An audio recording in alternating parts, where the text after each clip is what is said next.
today we are in, I believe it's week 4 of walking through the story of the Bible. And today we are going to be concluding the book of Genesis. We are not going to be spending this long on pretty much any other book of the Bible that I can think of. But Genesis is so foundational to the story of Scripture that we're taking our time going through it. And so the first week we covered just first 5 chapters, right? We covered chapters 1, 2, 3, 4, 5.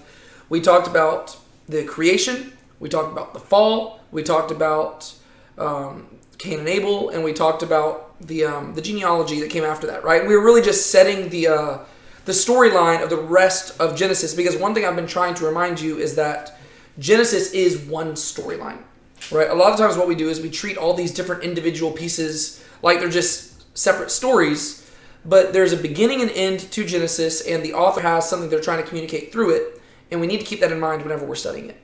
And so week 1 we did chapters 1 through 5. Week 2 we did chapters 6 through I think it was 17, right? So we got to see the flood, we saw the Tower of Babel, we got to see the beginning of the Abraham story. And then last week we covered a whole lot of stuff. We covered chapters 18 all the way through chapters 36, right? So we covered that's a whole bunch of chapters. That's 19 chapters just last week. And we covered the end. We talked about Sodom and Gomorrah. We talked about the end of the Abraham story. We talked about Isaac, and then we spent most of our time talking about Jacob, the trickster. Which then leads us to today, where we have less to cover this week than we did last week. But we're mainly focusing on 2 people. But the person we're going to be mainly talking about throughout the narrative is a guy named Joseph, right? The other person is one of Joseph's brothers that often gets overlooked whenever people read the story, but it really is just as much his story as it is Joseph's, even if he isn't as prominent. And this is going to be a guy known as Judah, right? And so in order for us to really just kind of understand the Joseph story, right here you can see this little depiction of, it's supposed to be some dude in Egypt, so it's Joseph, right? But in order for us to fully understand the Joseph story, we actually have to begin by recapping something that we talked about last week whenever we were in chapters 29 and 30, right? If you remember, we talked about this thing called the Jacob cycle. Remember where it started, basically, it was like a chiastic structure moving inwards, and the center of the whole story was Jacob giving birth, not Jacob giving birth, his wives giving birth to all these children, right? And by the end of the story, technically in Genesis chapters 29 and 30, he only had 12 children, but by the end he has 13 children, right? 12 boys and 1 girl. And these are them right here, right? From his first wife named Leah, he had Reuben, Simeon, Levi, and Judah. And then Rachel, his other wife, gave Jacob one of her handmaids named Bilhah, and the handmaid had Dan and Naphtali. Right? Well, Leah didn't like this very much, and so she also gives Jacob one of her handmaids named Zilpah, and they also have 2 kids, Gad and Asher. At this point, God opens up Leah's womb again, and she has 3 more kids, Issachar, Zebulun, and then a girl named Dinah. And then at the very end, Rachel has a boy named Joseph.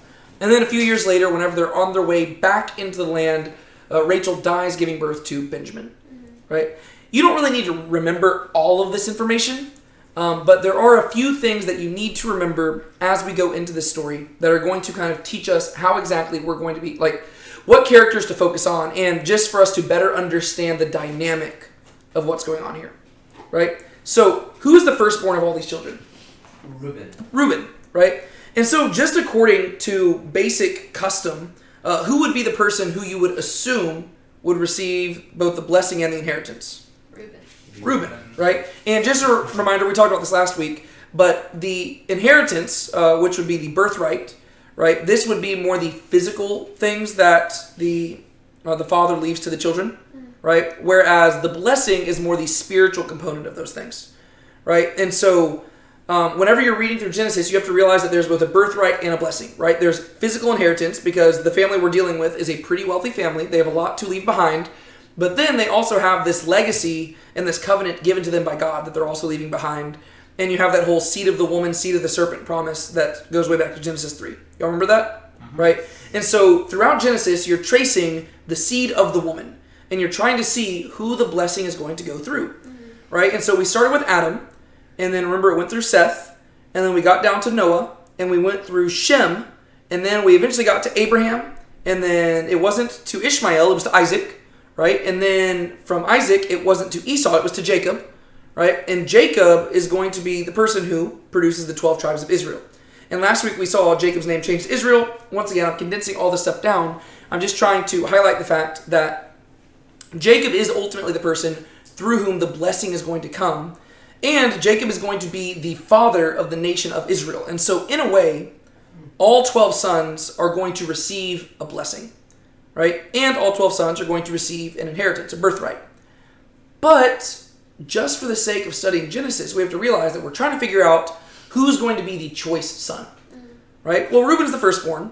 And so naturally, according to all human customs, normally you would expect it to go to Reuben. But there's a few issues, right? One thing is that so far we really haven't seen any firstborns receive the blessing, right? Remember, Cain didn't receive it, right? Because Cain killed Abel, and then neither of them received it. It went to Seth, right? And then if you keep reading through the story, it wasn't Ishmael who received it. It was Isaac who received it. It wasn't Esau who received it. It was Jacob who received it, right? So there is this trend of the birthright and blessing going to somebody other than the firstborn, but according to normal human standards, the firstborn will get it. Well, if you go back to Genesis 35, we actually read an account, which I'm not going to really, we don't have to read it right now, but if you go to Genesis 35, you'll see that there is something that Reuben does, which is going to make Jacob very, very upset. And that's because what he does is a pretty nasty thing. What Reuben does is he actually sleeps with his father's concubine. He sleeps with Bilhah, which is Rachel's maidservant. Right? So Reuben is the son of Leah, but he goes and he sleeps with Jacob's concubine. And this is kind of a big insult to your father. Right? I mean, first off, it's inappropriate because you're sleeping with what is essentially your stepmother, which is really messed up. But in many ways, this is kind of a spit in the face where you're basically saying, Dad, I'm taking yours and I'm making it mine. Right? It's almost like a firstborn trying to claim the birthright for himself. And so from that point going forward, Reuben does not have a good standing with his father, Jacob. Right? And so Reuben, if you're just kind of reading through the birth order here, Reuben you can kind of just like cross off the list. Right? So that's there. But then, if you remember, in Genesis 34, the previous chapter, we also read something about Simeon and Levi. Do you remember what happened there? That's whenever, it was whenever their sister got, like one of the people took her and like slept with her, and then the dude said that he was going to marry her, and they told him that in order to be part of our people that you have to get circumcised, and so all of them got circumcised, but then in the nighttime they went and they killed all of them whenever they were basically weak. Yeah, so long story short, Simeon and Levi decided to take vengeance into their own hands, and they murdered a bunch of people they shouldn't have murdered. And so as a result, Jacob said that they have made him a stench to the people. And so Simeon and Levi, safe to say, they're not on their dad's good side either. So you can cross them off the list as well. Right? So Reuben, Simeon, Levi, they're off the list. Who are we turning our attention to now? Judah. Right? So Judah would be the next in line to receive all these things. And so we're wanting to keep our eye on Judah. But as we're also going to see, there's more to this dynamic than meets the eye. Because even though Leah might have been Jacob's first wife, who was his favorite wife? Rachel. Right? And we've already seen through the story that Jacob favors Rachel's children. Right? I mean, whenever he's going to meet his brother Esau, he puts all the other kids in front and he keeps Joseph and Rachel in the back. Because if anybody gets away, he wants it to be Joseph and Rachel. Right? Whenever Rachel dies giving birth to a child, he changed that child's name from Ben-Oni, son of my sorrow, to Benjamin, son of my right hand. Right? Joseph's his favorite kid, as we're about to see, and Benjamin's his little buddy, his right-hand man.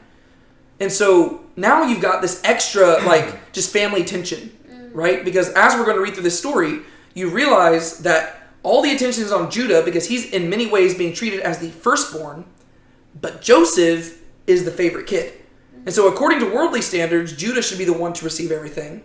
But according to personal favoritism, Joseph should be the one to receive everything. And so you've got to keep that tension in mind when you're reading this story because it'll help you make sense of everything that happens. Sound good?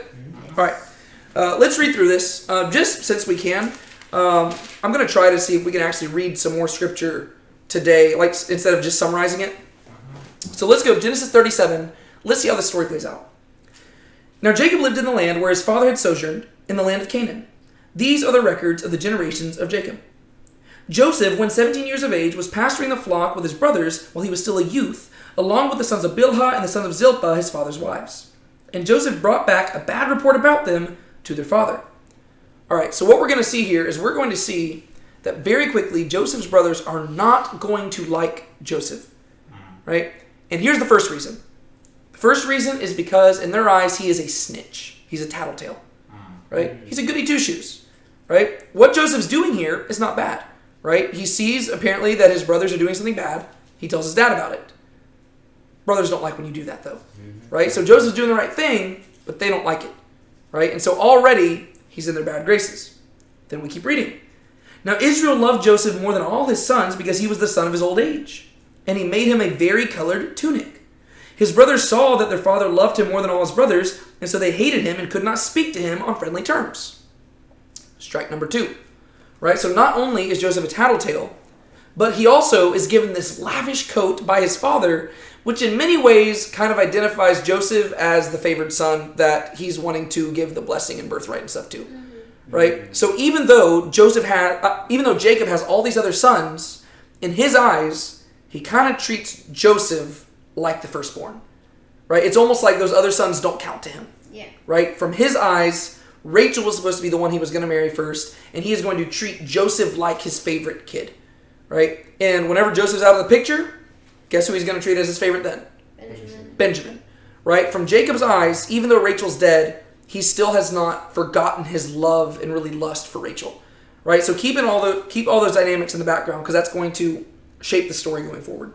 So he's already got 2 strikes. He's a tattletale and he's dad's favorite.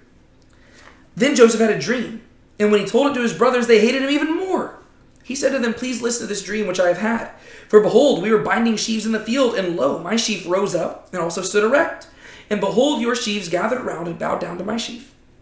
Then his brother said to him, "Are you actually going to reign over us? Or are you really going to rule over us?" So they hated him even more for the dreams and for his words. Right? So now we have strike 3. Right? Joseph is a tattletale. He's also dad's favorite kid. And then he's apparently receiving dreams from God where he is in charge and they're all bowing down to him. And people will debate about whether or not Joseph is arrogant here. I really don't know. I don't think that the author is trying to highlight his arrogance. I think he is just a young guy, 17 years old, who is having these dreams that he realizes are more than just dreams. I don't think he's necessarily trying to boast here. I think that he genuinely is trying to figure out what's happening, and he's informing his brothers about this is the dream, right? Maybe there's some youthful arrogance to it, but I don't know, right? I think he's literally saying, hey, this is the dream, and everybody just right away they can interpret it, right? His sheath is standing erect, all of theirs are bowing down, right? He says, you're going to bow down to me. But then it gets even worse. Now he had still another dream and related it to his brothers. And he said, "Lo, I have had still another dream, and behold, the sun and the moon and the 11 stars were bowing down to me." He related it to his father and to his brothers. Then his father rebuked him and said to him, "What is this dream that you have had? Shall I and your mother and your brothers actually come to bow ourselves down before you to the ground?" His brothers were jealous of him, but his father kept the saying in mind. So, there's really 4 strikes against Joseph, right? He's a tattletale, he is dad's favorite, and he has 2 dreams. And we see that as a result of this, his brothers come to hate him more than life itself. His dad is kind of confused by it and finds it kind of insulting because, I mean, just the idea of a father bowing before a son is very disrespectful in that culture. But at the same time, his dad seems to recognize that these are probably coming from somewhere other than Joseph's imagination, right? These seem to be coming from God. And so even though he finds it absurd, he keeps it in mind, right? He's at least willing to consider it. Which is pretty good. We see that Jacob is a transformed man, right? And so you keep reading through the story, and you see that his brothers went to pasture their father's flock in Shechem, right? So they're no longer living in Shechem, but they go back to Shechem to go shepherd the flock. And Israel says to Joseph, "Are not your brothers pasturing their flock in Shechem? Come and I will send you to them." And he said to him, "I will go." Right? Well, right off the bat, we kind of know that this is not going to go well, because last time he went and checked on his brothers, he had a tattle on them, right? And they didn't like him because of that. And so this time, if they see him coming to check in on them, they're probably not going to be very happy, right? And so let's skip on ahead and let's go down to verse 18. When they saw him from a distance, and before he came close to them, they plotted against him and put him to death. They said to one another, "Here comes this dreamer. Now then, come and let us kill him and throw him into one of the pits. And we will say, a wild beast devoured him. Then let us see what will become of his dreams." So they see Joseph coming, and keep in mind, they're probably having to hatch this plan very quickly, right? It kind of reminds you of Jacob and his mother hatching the plan back in, Genesis 25? Yep. Right? Because remember, like, they're having to think on the fly, right? Esau was out hunting, and they're thinking really quick, what can we do to trick Isaac? Well, in the same way here, Joseph's brothers, they see him coming, and, their visibility couldn't have been that far, right? If they can see him coming and they recognize it's him, they probably can recognize him because of the tunic he's wearing, the multicolored coat. But even then, if they can recognize that it's him walking towards them, that means they probably have like 3 or 4 minutes at most to plan this entire thing. And they say, "Let's kill him." But then notice who speaks up. But Reuben heard this and rescued him out of their hands and said, "Let us not take his life." Reuben further said to them, "Shed no blood. Throw him into this pit in this wilderness, but do not lay hands on him, that he might rescue him out of their hands to restore him to his father." So Reuben says, hey, let's not kill Joseph. Let's just throw him in the pit. And it seems like Reuben's being a really good guy here, right? Yeah. Hold on. You're hearing what Reuben's saying here, and naturally you're thinking, good Reuben, right? You're actually thinking that this is a redemption story for Reuben. But if you're paying closer attention, you see that Reuben kind of has hidden motives, right? Reuben, why does he really want to, have Joseph thrown in the pit? He wants to get back on his dad's good side. Exactly. He knows that he's firstborn, but that he's lost, the blessing, and so he's like, if something as bad is going to happen to dad's favorite, and I can prevent it from happening, then I'll be back on dad's good side, and then I get the blessing. Exactly, right? So it's not simply him being like, wow, I want to save Joseph. It is, I want to bring him back to dad, right? It's him wanting to be like, wow, I might not be dad's favorite son anymore, but if I bring back dad's favorite son and point out that everybody else conspired against him, then I can be in dad's good graces again. Yep. Okay? So Reuben suggests this, and so it came about that when Joseph reached his brothers, that they stripped Joseph of his tunic, the varicolored tunic which was on him, and they took him and threw him into the pit. Now the pit was empty without any water in it.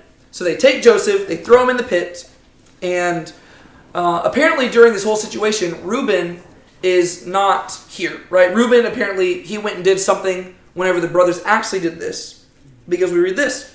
Then they sat down to eat a meal. And as they raised their eyes and looked, behold, a caravan of Ishmaelites was coming from Gilead, with their camels bearing aromatic gum and balm and myrrh, so that they were bringing them down to Egypt. And now notice who speaks. Judah said to his brothers, "What profit is it for us to kill our brother and cover up his blood? Come and let us sell him to the Ishmaelites and not lay our hands on him, for he is our brother, our own flesh." So what is it that Judah is motivated by? The fact that he's part of their family. Yeah, but what's he motivated by? First off, what does he suggest they do? To not kill him? Not to kill him. Give him to the people To that are sell passing him. through? To sell him. Because he wants money? Yeah, he's greedy, right? He says, hey, what do we profit if we're just, killing our brother? Notice that his concern is not for his brother's life. If anything, the merciful thing to do would be to simply kill Joseph, right? Because then his suffering just ends. Yeah. Whereas he says, hey, if we're going to do this, let's profit from it. Rather than turning our hand against our brother, let us sell him. Then we don't have to be guilty of his blood, and we can make some money off of it.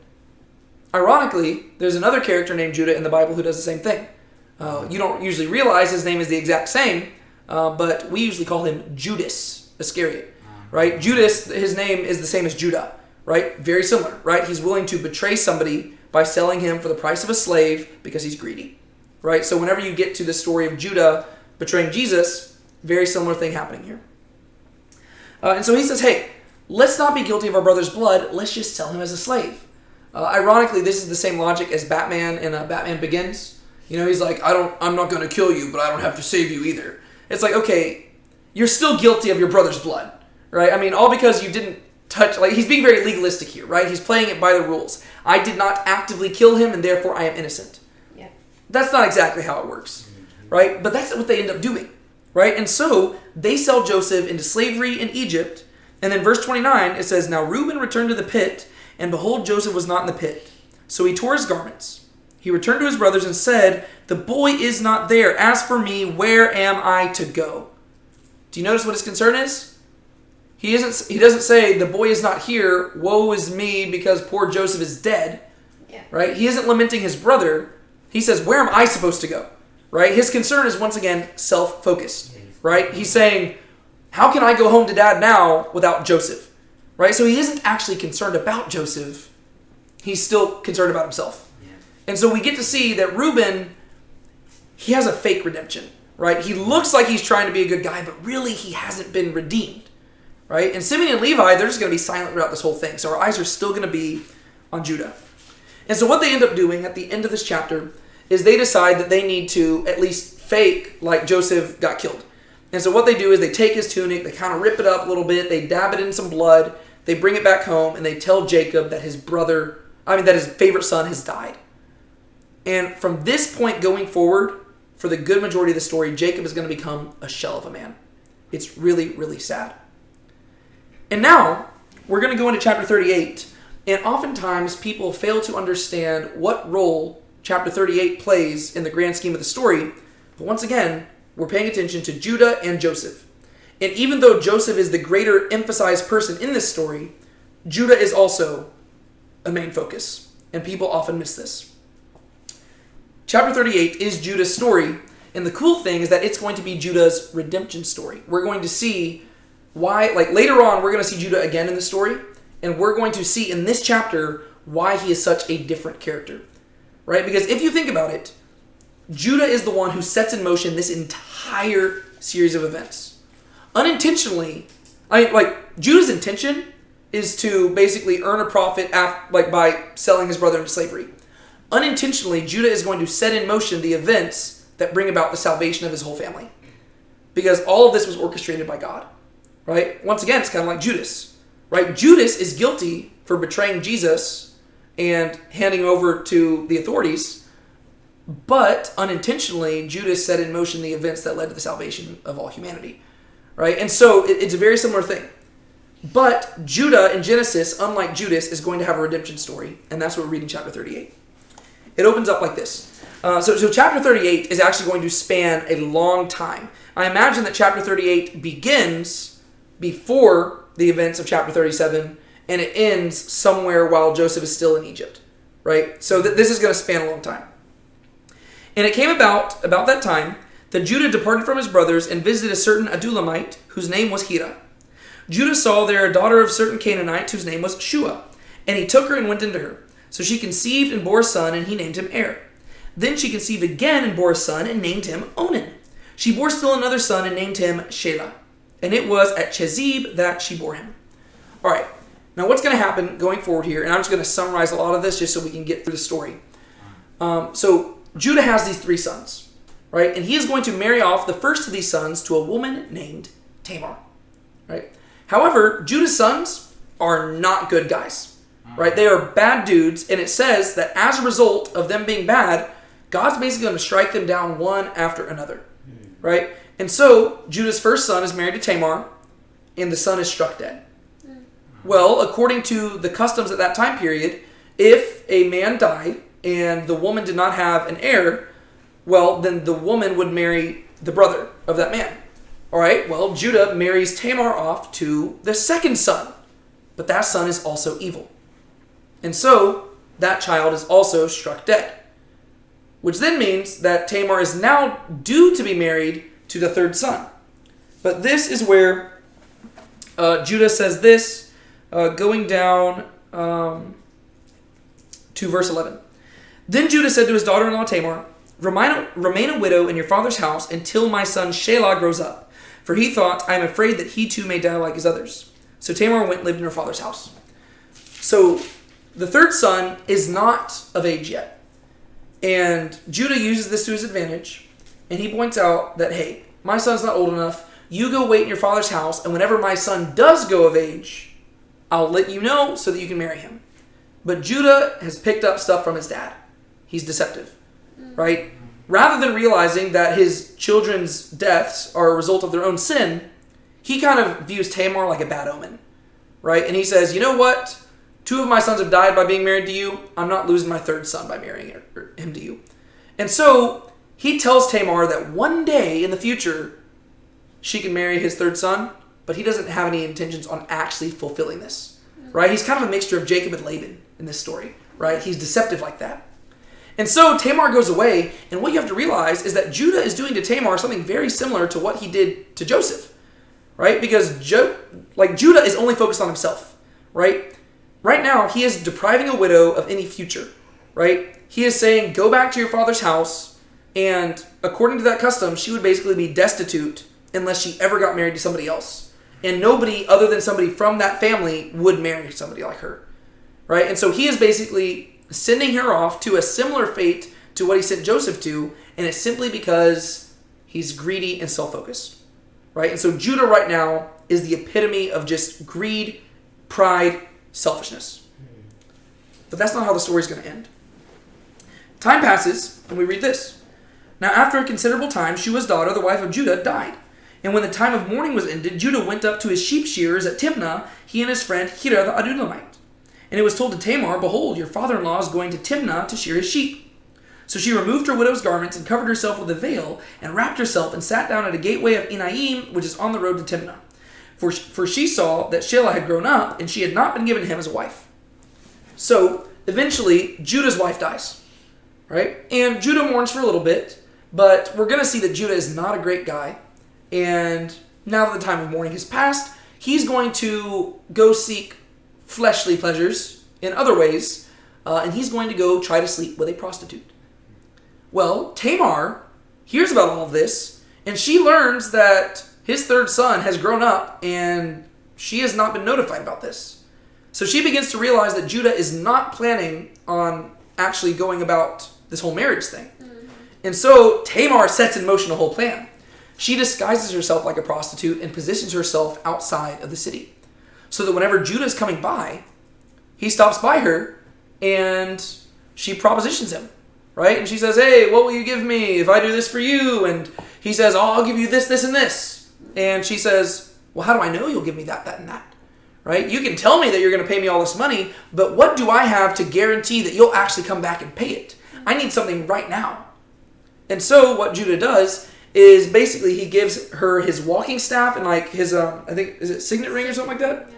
Yeah. He gives her a signet ring and a walking staff, right? Both of these are things that identify Judah as himself, and it's kind of like a down payment, right? He says, I'll give these to you now, and obviously I'm going to need these back at another time. Yeah. And so we can sleep together now, I can enjoy myself with you, and then I'll get the payment, and I'll bring it back to you at a later date, whenever I need to get the stuff back. And so they sleep together, right? Once again, very weird, because now it's a girl sleeping with her father-in-law. Yeah. Right? Once again, you don't go to the book of Genesis for a healthy family dynamic. But there's a point behind all this. Later on, Judah comes back, and he looks for the prostitute so he can give her the payment.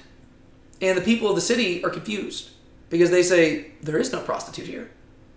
And he's like, oh, yeah, that's right. Must have been the wrong city. He kind of like plays it off, and he's like, oh, crud, that's kind of weird. But then more time passes, and he learns news that his daughter-in-law, Tamar, who is pledged to be married to his son, has become pregnant. And Judah is infuriated. Right? He's like, how dare she do this? Who does she think she is to go running around on my son? Keep in mind, he is willing to sleep with a prostitute, but he is angry at her for being willing to act like a prostitute. So there's already hypocrisy there. Right. But the hypocrisy is heightened by the fact that he was never even willing. Like, he wasn't planning on marrying her off. Yeah. Right? This is just him. He's trying to play like he's righteous. Right? This is fake righteousness. Right? We know that he is a terrible person, and she knows that too. And so he says, you know what? I want to see Tamar, and I want to know what she thought she was doing. And so Judah confronts Tamar in front of everybody and says, what have you done? Like, who did you sleep with? And she says, well, the man that I slept with gave me this staff and this signet ring. And Judah recognizes it as his own. And the statement he says is that she is a more righteous woman than I am. And keep in mind, in the context of the story, neither of them are particularly righteous. Right. Yeah. Right? Judah is not righteous, and Tamar, I mean, she did some pretty weird stuff. But, and people might argue, oh, well, Judah forced her hand. Maybe, I don't know if that necessarily justifies the things she did. But that's not what Judah says. He doesn't say that she is righteous. He says that she is more righteous than he is, which is an important realization, right? Because if he can look at the kind of depraved things that she did and realizes that she is more righteous than him, then that means that he realizes he is at the bottom of the barrel. Yeah. Right? And so this is an important story because it's going to set in motion the heart change that we're going to see evidenced in Judah later on in the story. Right? Because whenever we meet Judah later on in this story, he's going to be a totally different man. Right? So that's what the importance of this story is. Right? It shows us Judah's redemption. Right? And we're assuming that basically this redemption continues to build up over the course of like the following years. Right? But right here, it's just this moment where he realizes, wow, she is more righteous than me. This is the moment where Judah realizes, I am selfish, I am self-focused, I can't believe I've been doing this. I was willing to let this woman suffer forever just because I was only watching out for my own back. And so, whenever we see Judah later, he won't be that same man. Right? And so, back to our regularly scheduled broadcasting. You go to chapter 39, and we're back to the story of Joseph. And if you want to understand the story of Joseph, look no further than this graph right here. This is a dude who is going to live an undulating life. And by undulating, I mean it's going to go up and down and up and down and up and down. This guy lives from one extreme to another. And we've already seen part of this, right?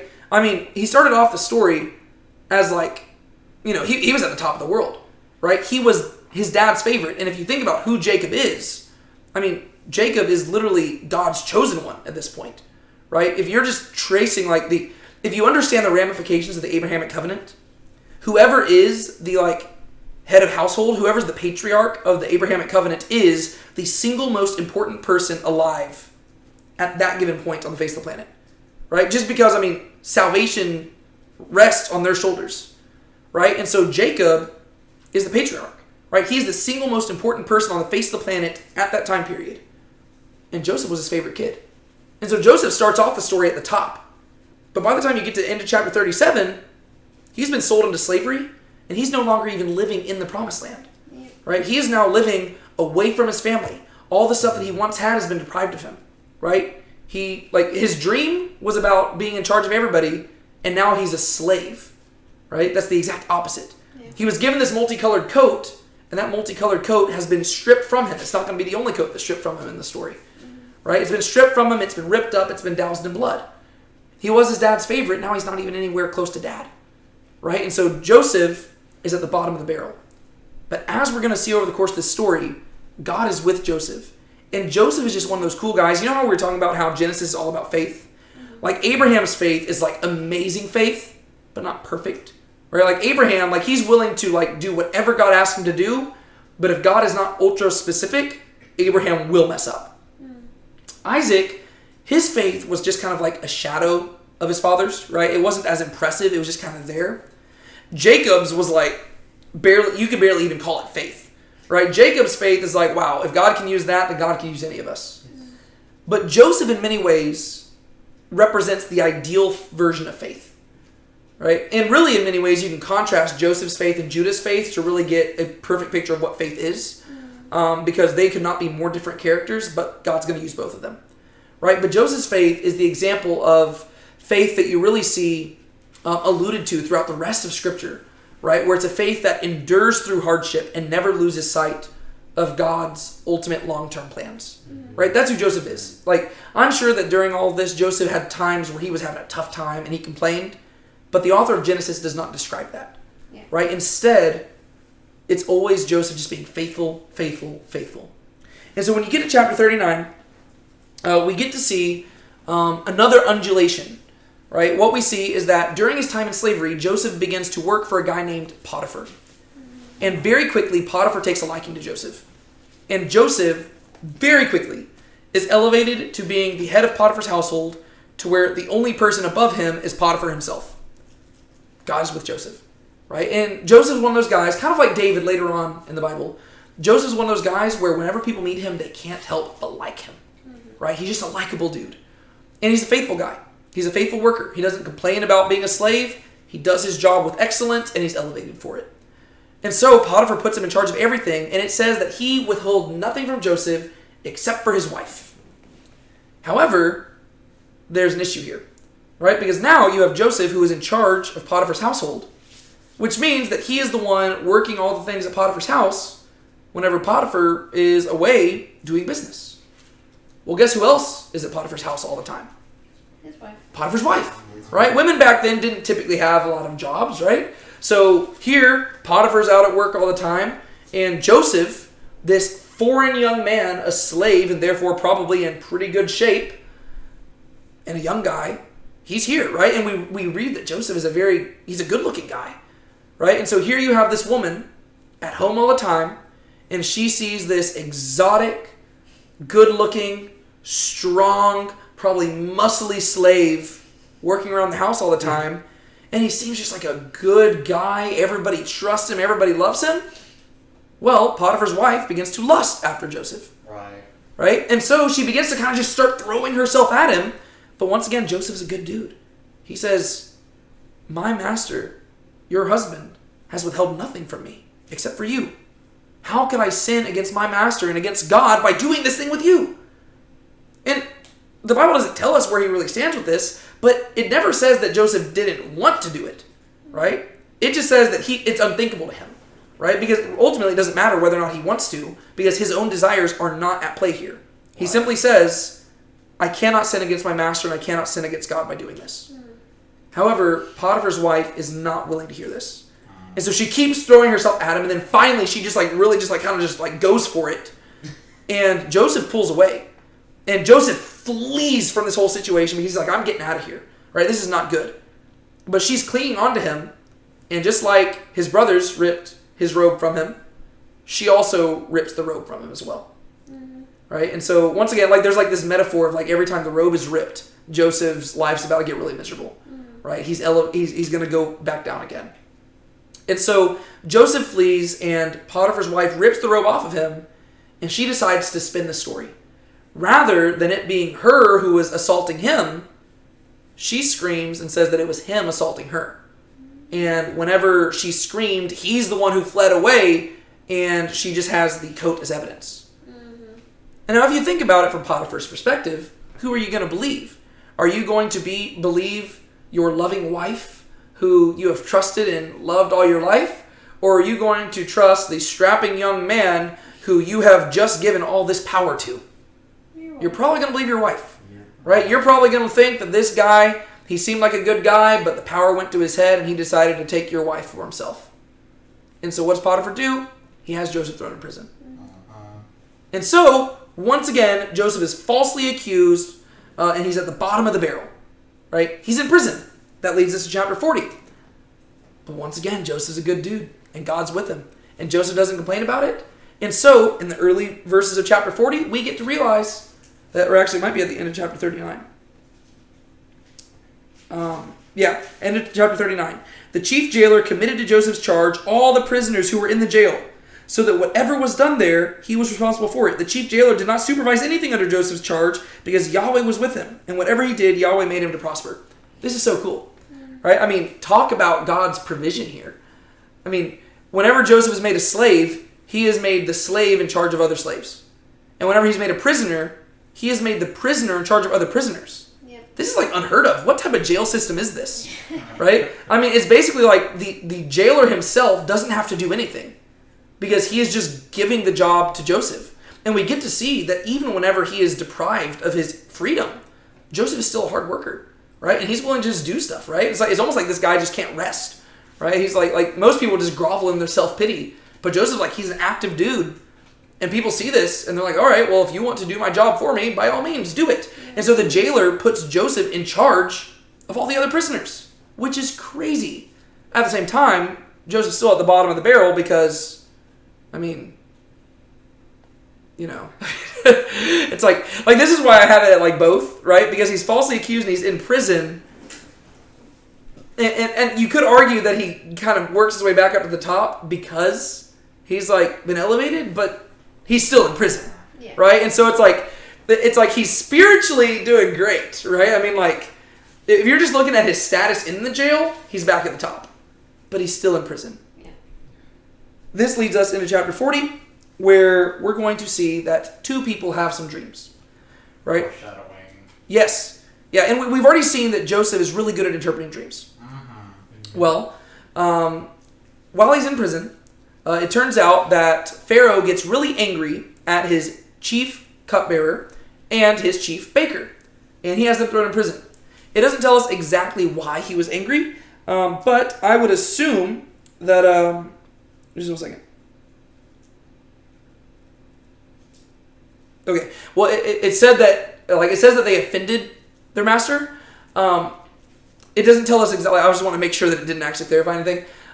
It doesn't tell us exactly what made Pharaoh mad, right? It just tells us that they offended him in some way, and he threw them in jail.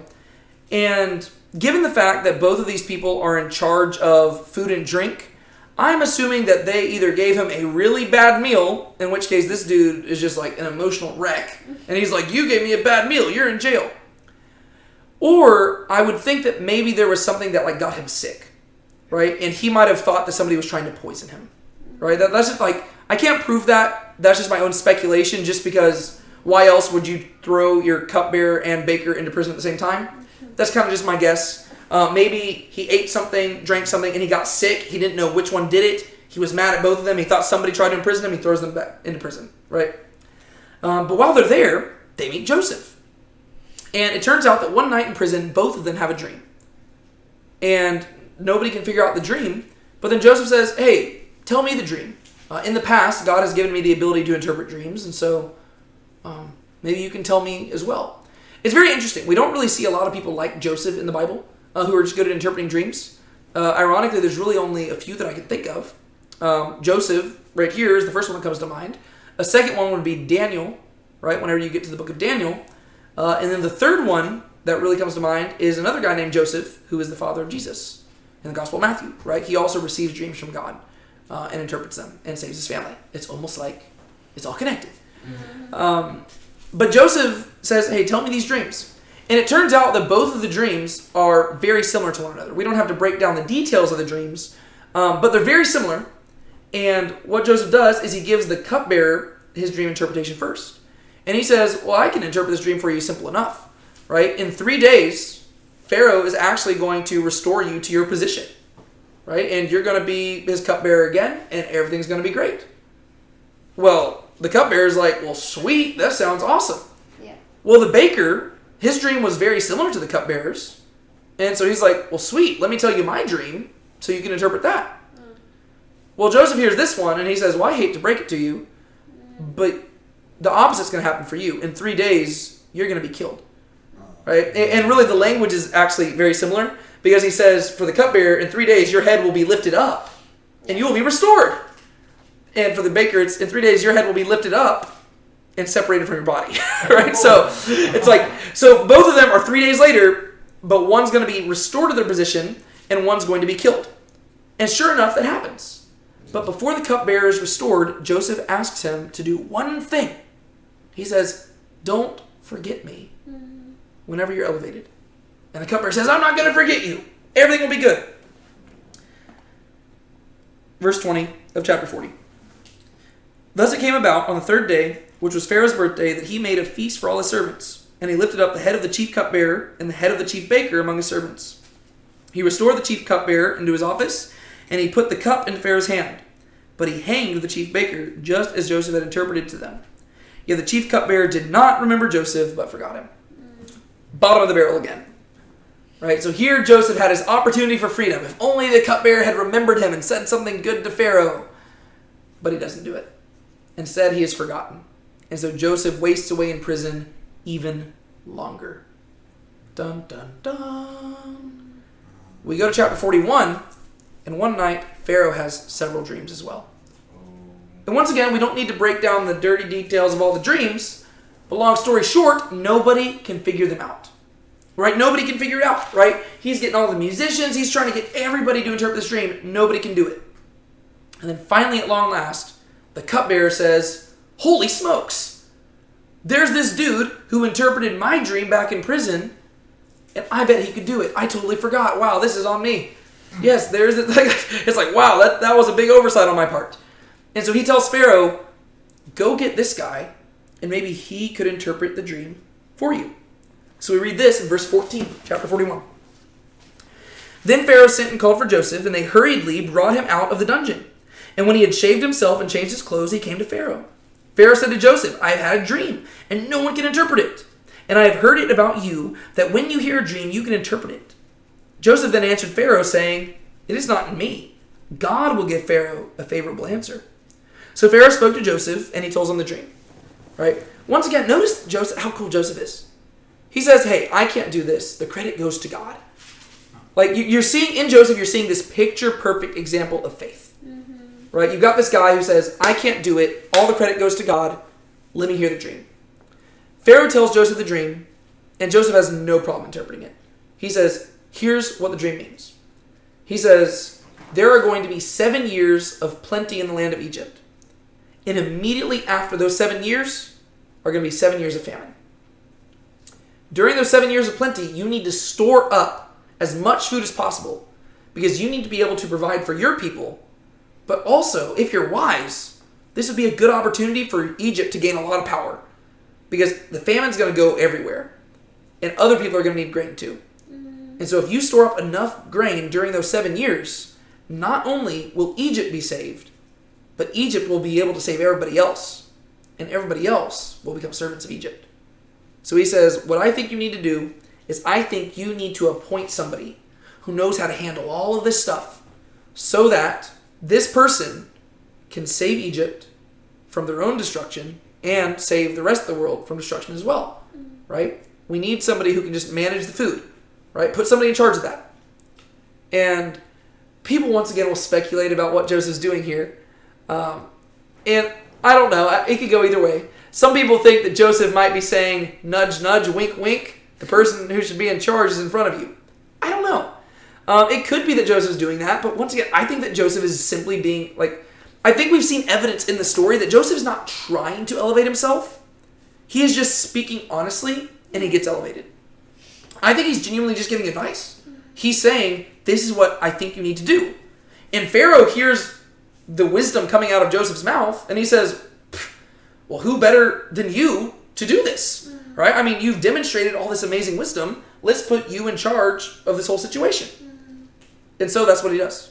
Right? He is going to elevate Joseph up, and this is where Joseph's story really comes to the climax, or the undulations come to an end, I guess you could say. Right? Because now Joseph is put second in command of all Egypt, which is pretty cool, right? He started off as a slave, became the master of the slaves, became a prisoner, master of the prisoners. Now, second in command of all Egypt. This is really, really cool, right? Like he has everything, right? He literally Joseph right here at this point in the story. What he does is he gets married, right? He has 2 kids, Manasseh and Ephraim. Right? And basically, their names mean, the long story short, the names Manasseh and Ephraim, they mean essentially, my trouble has ended. Right? Like, these have been the years of my trouble, and finally I'm good. Right? God has delivered me. Let me see. This is verse 50. Now, before the year of the famine came, 2 sons were born to Joseph, whom Asenath, the daughter of Potipharah, priest of On, bore to him. Joseph named the firstborn Manasseh, for he said, God has made me forget all my trouble and all my father's household. And he named the second Ephraim, for he said, God has made me fruitful in the land of my affliction. Right? So he says, on one hand, God has elevated me to such a degree that my past life and all that sorrow I went through as a result of what my brothers did, that has become a thing of the past to me. Right? Finally, I can move forward. And then the second son, he says, look at what God has done for me right here. Right? It's like Joseph's like, I've built a new life. Right? And it's very interesting because throughout all of this, there's still those dreams that Joseph had a long time ago that haven't been answered. Right? His brothers bowing before him. And we don't know if Joseph necessarily remembered those at this point or what's going on, but we know those dreams. And we're trying to figure out what exactly is going to happen there. But Joseph finally feels like he's at a place where he can move on. Right? He has gone through hell and back, and finally he says, I'm good. I'm happy. I've got a wife. I've got kids. I can live now. And now he's helped Egypt become super plentiful so that they're ready for the famine, and everything's going great. And it's here in chapter 42 where we jump back to Canaan and we get an update on what's been going on with the family back at home. Right. This is a really good, like, the way the story is told is very dramatic. It's very good. Like, the Joseph story is definitely, like, it's like one of the pinnacles of just storytelling in the Bible. Right? Just because there's so much drama going on and, like, every detail, you're like, oh, it just gets better and better. We read this, chapter 42, verse 1. Now Jacob saw that there was grain in Egypt, and Jacob said to his sons, why are you staring at one another? He said, behold, I have heard that there is grain in Egypt. Go down there and buy some for us from that place, so that we may live and not die. Then 10 brothers of Joseph went down to buy grain from Egypt. But Jacob did not send Joseph's brother Benjamin with his brothers, for he said, I am afraid that harm may befall him. So the sons of Israel came to buy grain among those who were coming, for the famine was in the land of Canaan also. So this is where the story starts getting really good. Right? Jacob's got 11 sons left. Right? He says, the famine's bad. Why are y'all just sitting around here? Go and get us some bread. Just FYI, this is going to be the most disastrous grocery store run on the face of the planet. Yeah. Right? I mean, this is like the equivalent of you sending your kid down the road to go get a loaf of bread, and they come back with like a warrant for their arrest and all this stuff. It's bad. Oh, wow. Right? Like, it's going to be really bad. But he keeps Benjamin back for several reasons. First off, now that Joseph's out of the picture, who's his favorite kid? Benjamin, his right-hand man, right? Benjamin, son of my right hand. This is the last gift that Rachel gave him. He also knows that I don't think it was any secret that the other brothers didn't like Joseph. And now that Joseph's out of the picture, I can guarantee you the brothers don't like Benjamin either. Wow. Jacob recognizes this, and he says, you know what? I'm going to keep Benjamin home. You might even think that Jacob has some suspicions that they didn't give him the full story with Joseph. Right? Yeah. I don't want anything to happen to Benjamin because last time I sent one of my sons out there, it didn't come out well. But he's like, y'all other 10 sons, y'all are expendable. Y'all go. It's like, it really shows you how much Jacob cared about the other sons. Yeah. Now Joseph was the ruler over the land. He was the one who sold to all the people of the land. And Joseph's brothers came and bowed down to him with their faces on the ground. There we go. There's the dream. Oh, there's the dream. When Joseph saw his brothers, he recognized them, but he disguised himself to them and spoke to them harshly. And he said to them, where have you come from? For they said, from the land of Canaan to buy food. So here Joseph sees them bowing down, and what we're going to see here is a huge, elaborate plan set in motion by Joseph here. And once again, people speculate about this. I think people like to really just read bad motivations on Joseph here. Yeah. I don't think we're supposed to read bad motivations here. I think Joseph is supposed to be the paragon of faith in the book of Genesis. And I think what we see here is shrewdness on the part of Joseph. And so whenever you're reading through this story, your temptation is going to think that Joseph is being a jerk. I don't think that's what's happening. Right. I think what Joseph's doing is he is going to test his brothers to see whether or not they are the same men who sold him into slavery. And I'll defend that as we read through this. But Joseph had recognized his brothers, although they did not recognize him. Joseph remembered the dreams which he had about them and said to them, you are spies. You have come to look at the undefended parts of the land. Then they said to him, no, my lord, but your servants have come to buy food. We are all sons of one man. We are honest men. Your servants are not spies. Yet he said to them, no, but you have come to look at the undefended parts of the land. But they said, your servants are 12 brothers in all, the sons of one man in the land of Canaan. And behold, the youngest is with our father today, and one is no longer alive. Joseph said to them, it is as I said, you are spies. By this you will be tested. By the life of Pharaoh, you shall not go from this place unless your youngest brother comes here. Send one of you that he may get your brother while you remain confined, that your words may be tested, whether there is truth in you. But if not, by the life of Pharaoh, surely you are spies. So he put them all together in prison for 3 days. So this is where Joseph begins to set in motion his plan. Right? He sees them bowing down, and he begins to get suspicious, right? Because think about it. This probably looks really sketchy from his perspective, right? He said, like, he sees them right here, and he knows that there's 11 brothers left, yet there's only 10 in front of him. And he knows what they did to him. And so he knows, hey, Benjamin's in trouble right now, and how do I know that Benjamin's still alive? Right? Like, if you think of it from his perspective, he's like, it's very possible that they did to Benjamin what they did to me. And so he says, I want to make sure that Benjamin is alive. And so what does he say? I'm going to send one of y'all back to go get Benjamin, and the rest of y'all stay in prison. But for now, he imprisons all of them for 3 days. Right? And he's just charging them with spies just to, like, give them reason to come back. Right? He's accusing them of a crime. You keep reading the story. Now Joseph said to them on the 3rd day, do this and live, for I fear God. If you are honest men, let one of your brothers be confined in your prison. But as for the rest of you, go carry grain for the famine of your households, and bring your youngest brother to me, so your words may be verified, and you will not die. And they did so.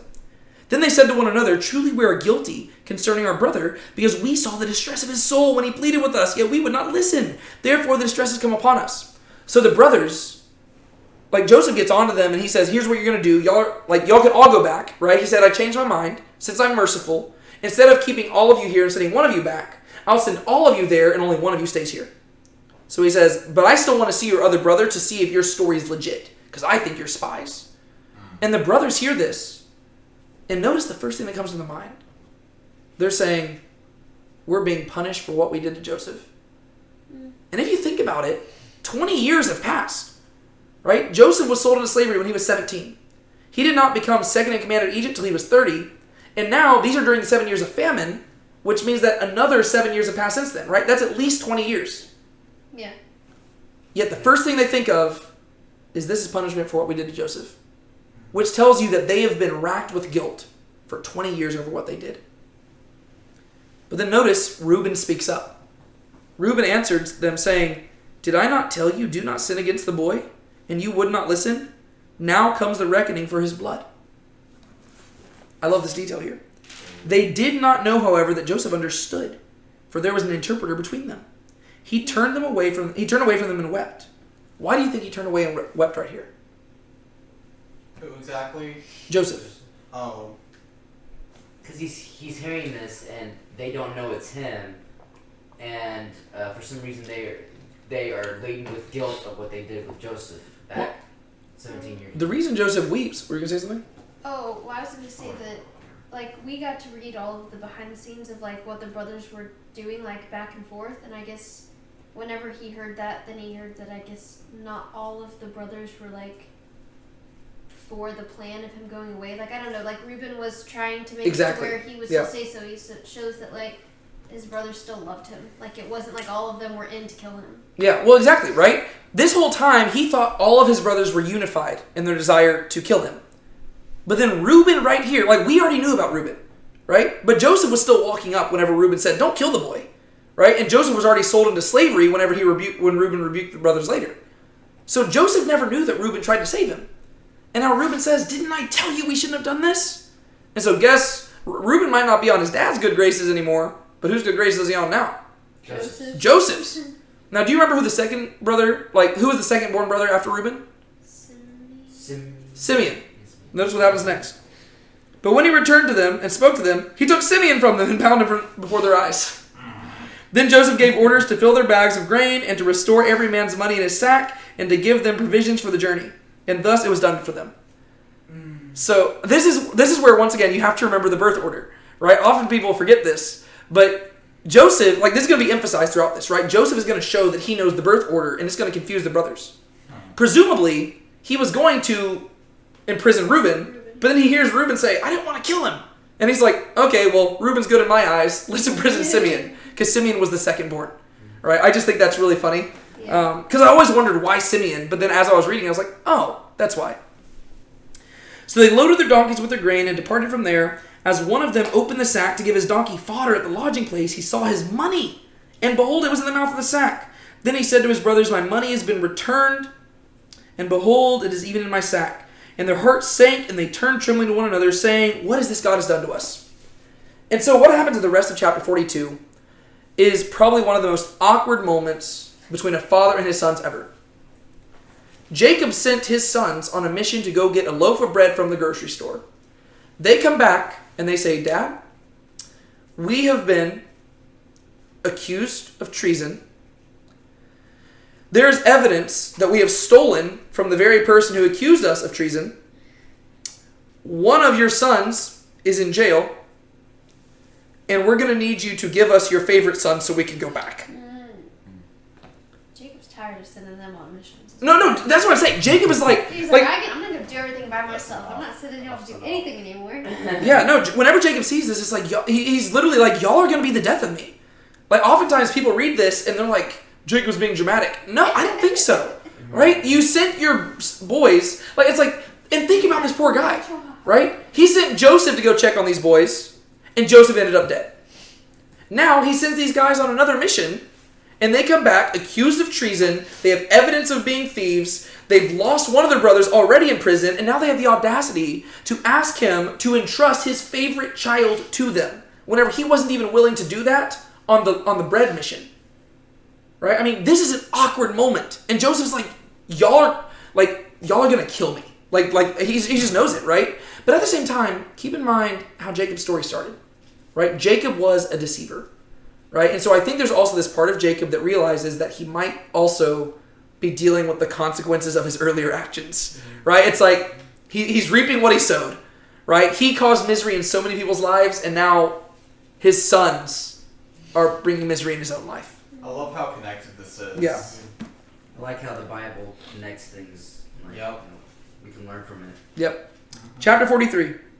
Now the famine was severe in the land, so it came about when they had finished eating the grain which they had brought from Egypt, that their father said to them, Go back and buy us a little food.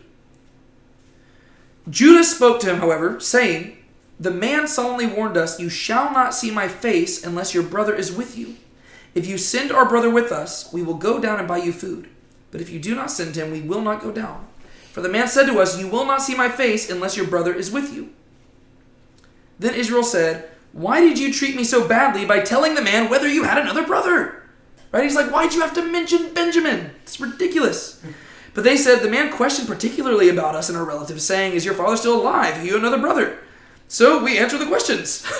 They're like, the dude had very specific questions. It was like he knew us. It was weird. And we just answered. We didn't know he was going to charge us with being spies. And we were trying to prove we were honest. We don't want to lie to somebody who's accusing us of being liars. And so, I want to talk about Judah's response right here in verse 8. But in order to understand Judah's response, we actually have to go look at something in chapter 42 again. I skipped over it, but I probably should not have. Go to chapter 42, verse 35. This is whenever they first talk with Joseph. Now it came about, as they were emptying their sacks, that behold, every man's bundle of money was in his sack. And they went to their father with their bundles of money, and they were dismayed. Right? So this looks like they literally just stole. Right? Like they got the bread, but it also looks like they didn't pay for it. Right? Like this is not a good look. Their father Jacob said to them, You have bereaved me of my children. Joseph is no more. Simeon is no more. And you would take Benjamin. All these things are against me. And then here is Reuben once again trying to suck up to daddy and get in his good graces. You may put my 2 sons to death if I do not bring him back to you. Put him in my care and I will return him to you. So this is a good example of Reuben just not understanding his father's heart. Right? He says, Dad, give me Benjamin, and if Benjamin dies, then you can punish me by killing my 2 sons. First off, this demonstrates that Reuben is a terrible father. Right? I mean, imagine Reuben's sons just standing there in the back being like, what the heck, Dad? Like, that's messed up. But worse than that, it demonstrates that he just doesn't understand why Jacob's sad. Yeah. Is Jacob seeking vengeance here? No. Jacob doesn't want vengeance. He simply wants his kids to stop dying. Right? That's the issue, right? He doesn't simply want, it's not an eye for eye, tooth for tooth situation. Yeah. Right? It's not like Reuben thinks, oh, well, if Benjamin dies, well, then we've taken 2 kids from you on accident. You can take my 2 kids. Yeah. Reuben thinks, oh, Dad wants vengeance. That's not what Jacob wants. Jacob simply wants his kids to live. Right? That's all he's wanting. Right? He just wants to stop having his children die. So Reuben doesn't get it, and that's why Jacob responds. My son shall not go down with you, for his brother is dead, and he alone is left. If his arm should befall on the journey you are taking, or if harm should befall him on the journey, then you will bring my gray hair down to Sheol in sorrow. He says, if Benjamin got hurt, I would die. And so he responds to Reuben and says no.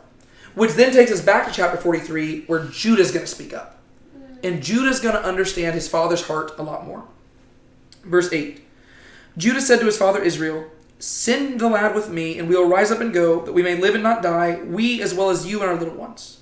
I myself will be surety for him. You may hold me responsible for him. If I do not bring him back to you and set him before you, then let me bear the blame before you forever. For if we had not delayed, surely by now we would have returned twice. There's a subtle difference, right? Once again, it's still not ideal, right? There is no ideal situation here, and Judah recognizes that. And Judah's basically saying, Dad, I cannot guarantee you that Benjamin is going to come back. But if he doesn't, I will take the blame. Do you notice how Reuben was not willing to take the blame for himself? Right? Reuben was like, I'll punish my kids, right? Not only will you lose 2 sons, you'll lose 2 grandsons as well. Right? But Reuben wasn't willing to take responsibility. Judah, though, once again, he's a changed man. He says, Dad, I can't guarantee you Benjamin will be safe. But if he's not, I will answer for it. Right? You can hold me responsible. That's the best offer Jacob's going to get. Right? There's really no better solution. Right? And once again, Judah is currently being treated as the firstborn.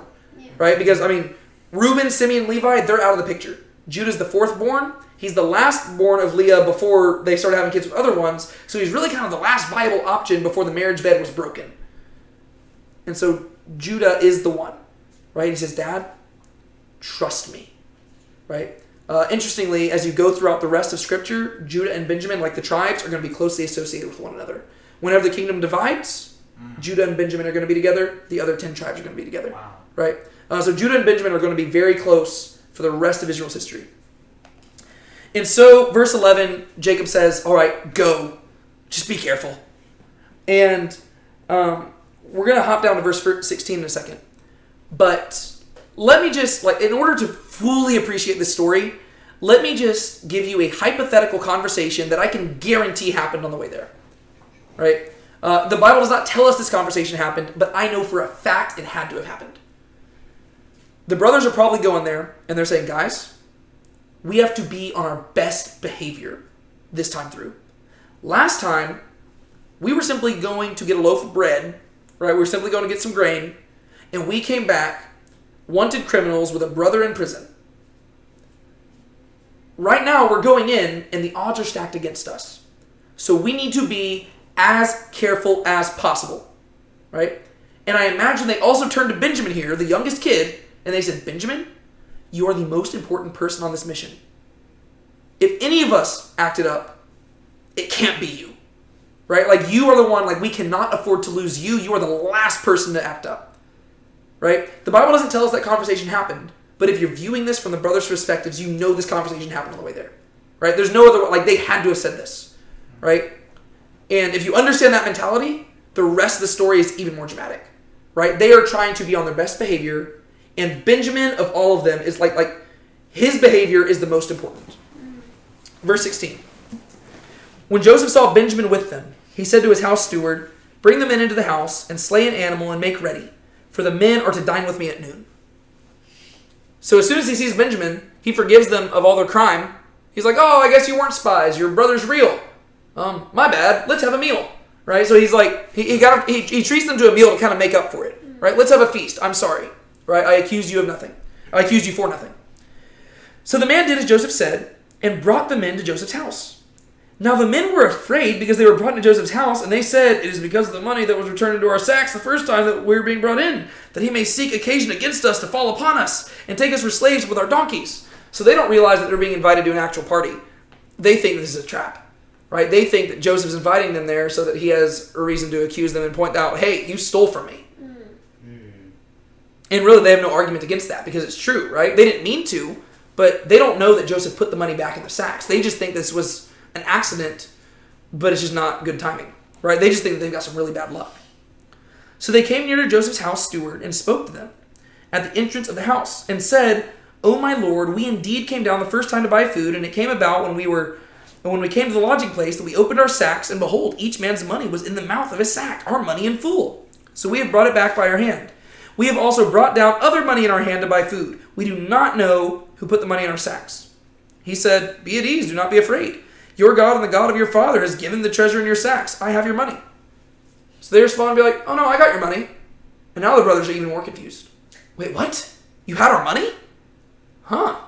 Well, that's weird. Then he brought Simeon out to them. Then the man brought the men into Joseph's house and gave them water, and they washed their feet, and he gave their donkeys fodder. So they prepared the present for Joseph's coming at noon, for they had heard that they were to eat a meal there.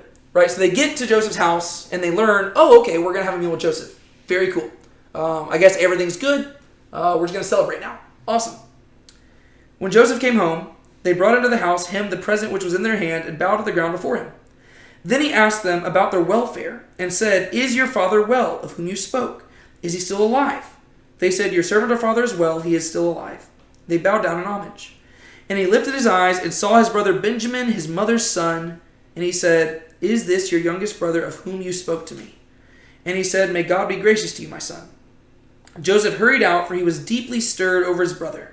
And he sought a place to weep, and he entered his chamber and wept there.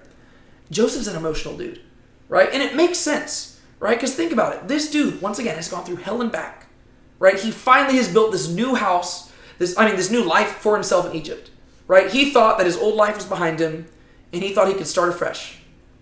And then lo and behold, here, you have to realize, the moment that Joseph sees his brothers kneeling in front of him asking for food, his entire life comes into perspective, right? He realizes, think about the bitterness he probably held towards his brothers that entire time, right? He probably was thinking, man, those guys did this to me, they did that to me, they ruined my life, they made me a slave. We don't see him complaining about those things, but it'd be natural for somebody to feel that. But then right there, whenever the brothers first came and knelt before him, he remembered that dream. And he began to realize, maybe God ordained all of this.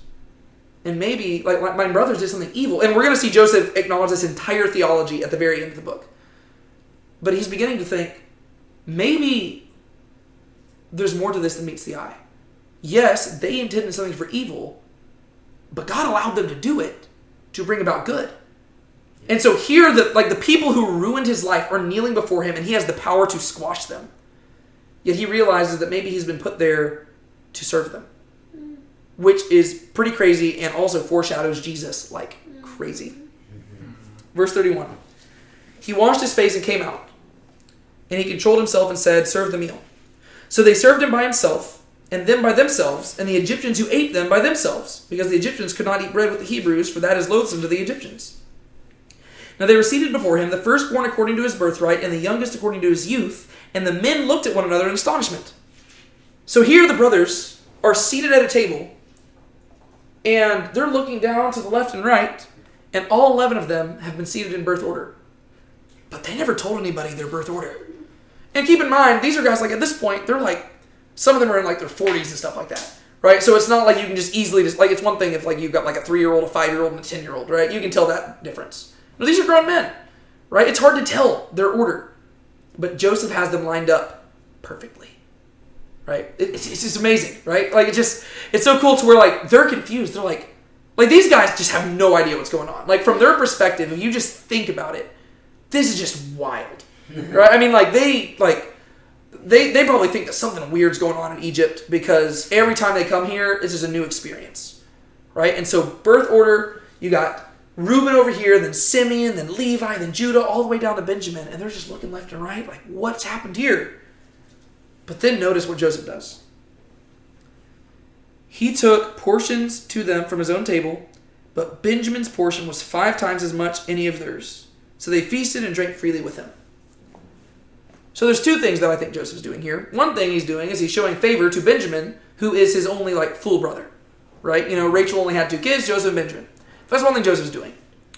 But I think what Joseph's also doing is setting in motion the next step in his master plan. In many ways, I compare the story of Joseph to the Count of Monte Cristo. If y'all have ever heard read the book or seen the movie. Count of Monte Cristo is great, but there's one key difference, right? The Count of Monte Cristo is a story about vengeance, right? And it's a great story with all these twists and turns. The Joseph story looks exactly like the Count of Monte Cristo until the very end. Because if you're reading through it, it looks like Joseph's goal is vengeance. It looks like his goal is to make his brothers' lives as miserable as possible. But at the very end, you're going to realize he had totally different intentions all along. And this is setting in motion the second master plan, right? He gives Benjamin 5 times as much as everybody else. Why do you think he does this? My To bring attention to him. Yes. What do we know about Benjamin so far? We really don't know that much, but what have we been told? That he's the only child of Rachel besides Joseph. Yes. And since Jacob thinks that Joseph is dead, what does that therefore make Benjamin?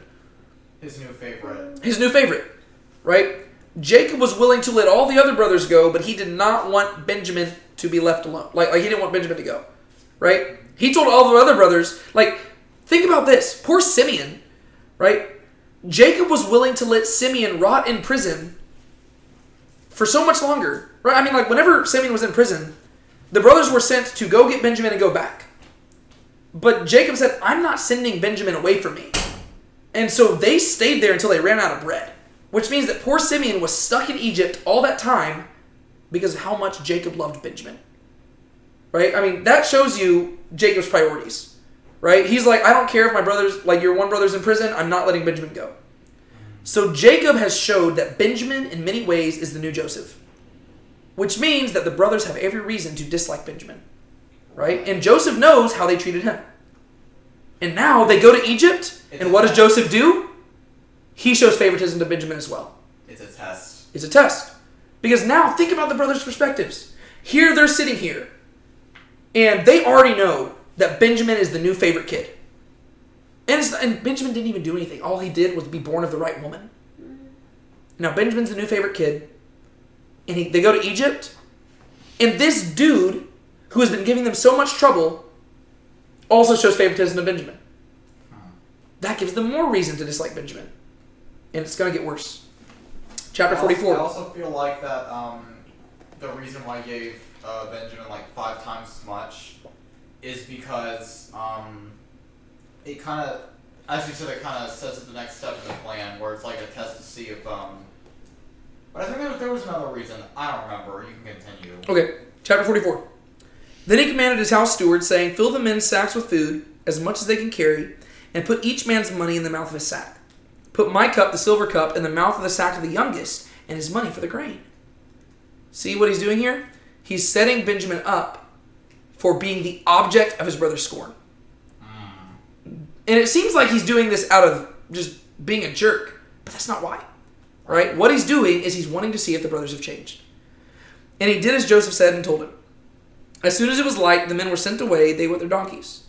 And they had gone just out of the city and were not far off when Joseph said to his house steward, up, follow the men, and when you overtake them, say to them, why have you repaid evil for good? Is not this the one from which my Lord drinks, and which he indeed used for divination? You have done wrong in doing this. All right, so this is what happens, right? They pack up their stuff, and Joseph has them put a special silver cup into Benjamin's sack. And then he sends the people on their way without telling them anything. And then, after the guys have gotten a little bit out of town, he sends his servant to go after him. And the servants say, hey, how dare you steal from my master, right? Here we accused you of being false. And then whenever you came back, we trusted you. We had a feast for you. We took care of you. And then you had the audacity to steal? Right? So if anything, this makes them look even worse. And the brothers know for a fact that they have acted perfectly. Right? This goes back to the conversation you know that they had to have on the way there. Right? We got to dot our I's, cross our T's, be perfect. Right? We can't have this go wrong. And Benjamin, what you do matters the most because you're dad's favorite. And so these guys know they haven't done anything wrong. Right? They couldn't afford to. And so they say, we didn't steal anything. And so if you keep reading the next paragraph, what happens is they get off their donkeys and one by one, starting at the oldest and going to the youngest, they open up their sacks.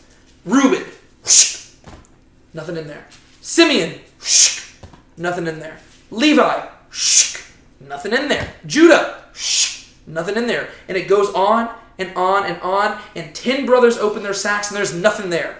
And you know they're feeling so smug. And they're like, see, this is twice you've accused us, and both times you've been wrong. And then Benjamin opens his sack, and the silver cup falls out. You know what Joseph has just done? He has just given the brothers every single possible reason to hate Benjamin. Right? Because think about it. Right? I mean, Benjamin acting up, like, you know, they're thinking, you little twerp. Right? I mean, like how dare you? Right? I mean, like, your dad's favorite. This whole mission hinged on you being safe. And then you had the audacity to come in here and steal from the guy who was accusing us? Like, they have every reason to be mad at Benjamin right now. And this is all part of Joseph's plan. Because Joseph wants to see how they changed. Right? Because think about it. Did they have any reason to hate Joseph? No, Joseph hadn't done anything wrong. The only reasons they hated Joseph were out of jealousy. Right? He was dad's favorite. He was a tattletale. Right? Joseph didn't do anything wrong. They were just mad because Joseph was so awesome. Right? That's basically it. But now, he has given them active reason to despise Benjamin. Right? Joseph was innocent. They all think that Benjamin is guilty. Right? And so if they hated Joseph, they have more reason to hate Benjamin now. And so they return back. Right? And they go back before Joseph. And lo and behold, guess who's going to approach Joseph to talk? Benjamin. Oh, it's going to be Judah. Judah. Right? Oh. Verse 14. When Judah and his brothers came to Joseph's house. I even love that it says when Judah and his brothers. Right? Because Judah's not the firstborn. But this is where you get to see that Judah is the focal point of this story. Yeah. It's not Joseph. Right? This is Judah and his brothers. Not Reuben and his brothers. Not Simeon and his brothers. Judah and his brothers. When Judah and his brothers came to Joseph's house, he was still there. And they fell to the ground before him. And Joseph said, "What is this deed that you have done? Do you not know that such a man as I can indeed practice divination?" So Judah said, "What can we say to my Lord? What can we speak? How can we justify ourselves? God has found out our iniquity of your servants. Behold, we are my Lord's slaves, both we and the one in whose possession the cup has been found." But he said, "Far be it from me to do this. The man in whose possession the cup has been found, he shall be my slave. But as for you, go up in peace to your father." So Judah shows up, and he has no excuses. He says, "Joseph, we tried to act like we were innocent, but we're not. Right? Yeah, you're right. We messed up. But don't send us back home. Like you have to imprison all of us. You cannot send us back home without Benjamin." And once again, Joseph, he's smart. He says, "I don't want all of you. I just want Benjamin." He's making himself look gracious. He says, "No, I'm not going to punish the innocent. No, y'all didn't do anything wrong. Your brother's the one who did something wrong. Leave your brother here." And if this had been the brothers 20 years earlier, you know what they would have done? Oh. Sure. They'd say, absolutely. Right? Because think about it. Now that Joseph and Benjamin are out of the picture, Dad doesn't have any more of Rachel's kids to be his favorite. Now one of them would have to become the favorite just by default. Right? Joseph is giving them a clear out. But he's testing them, right? Like he wants to see, what are you going to do? Right? Like they have every reason to hate Benjamin. What? I would say, well, especially because it's Judah the one who is talking. So he knows that if he were to leave Benjamin there and they were to go back, Judah would be the one that would be the favorite because Reuben, Simeon, and Levi That's are true. all out of the picture. So the fact that Judah is being spokesperson here, like, makes a big difference. Yeah. No, like and all of it, like, it's also interesting because, remember, Joseph didn't know what Reuben did, right? He didn't know that Reuben tried to save him. But he was there whenever Judah made this whole deal. Yeah. Because he was down in the bottom of a pit, and Judah's the one who sold him into slavery. So he knows that Judah is the one who was the guiltiest of all of this. Yeah. And now Judah's the one coming before him. Verse 18. Also, they just fulfilled Joseph's dream where it says they fell to the ground before him right whenever they come. They're all bowing down to Oh, him. yeah, all 11 so of them. it's kind of like, I mean, his dad's not at this moment, but Yeah. other than that, it's kind of fulfilling Joseph's dream. Yeah. Which is cool. It's very cool. Then Judah approached him, right? So Judah pulls him aside. And he says, "Oh, my Lord, may your servant please speak a word in my Lord's ears, and do not be angry with your servant, for you are equal to Pharaoh. My Lord asked his servant, saying, 'Have you a father or a brother?' And we said to my Lord, 'We have an old father and a little child of his old age. Now his brother is dead, and he alone is left of his mother, and his father loves him. Then you said to your servants, Bring him down to me, so that I may set my eyes on him. But we said to my Lord, The lad cannot leave his father, for if he should leave his father would die. You said to your servants, however, Unless your youngest brother comes down with you, you will not see my face again. Thus it came about that when we went up to your servant my father, we told him the words of my lord. Our father said, go back, buy us a little food. But we said, we cannot go down. If our youngest brother is with us, then we will go down, for we cannot see the man's face unless our youngest brother is with us. Your servant my father said to us, you know that my wife bore me 2 sons. Notice, like, they're even emphasizing that it's Rachel's 2 kids. My wife bore me 2 sons. And the one went out from me, and I said, surely he is torn in pieces, and I have not seen him since. If you take this one also from me, and harm befalls him, you will bring my gray hair down to Sheol in sorrow. Now therefore, when I come to your servant my father, and the lad is not with us, his life is bound up in the lad's life, and when he sees that the lad is not with us, he will die. Do you see who Judah is concerned about? Who is Judah concerned about at the beginning of the story? Whenever he sold Joseph into slavery, who was the only person Judah cared about? Himself. Right? What can I profit? He didn't care about his dad's feelings. He didn't care about Joseph. He didn't care about Tamar. He only cared about himself. Now, he says, think about my dad. I can't do this to my dad again. Right? He's not thinking about himself. He's thinking about his father. Thus your servant will bring the gray hair of your servant, our father, down to Sheol in sorrow. For your servant became surety for the lad to my father, saying, if I do not bring him back to you, then let me bear the blame before my father forever. He says, I am the one who is responsible for this child. This is the best part. This is going to be the thing that breaks Joseph right here, and the gospel connections are amazing. Get ready. Now therefore, please let your servant remain instead of the lad, a slave to my lord, and let the lad go up with his brothers. For how shall I go up to my father if the lad is not with me? For fear that I see the evil that would overtake my father. So here's what Joseph says. He says, you don't need to keep all of us here. You just can't keep Benjamin.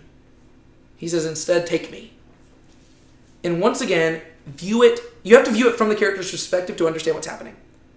Does Judah think that Benjamin is innocent or guilty? Guilty. Judah thinks that Benjamin is guilty.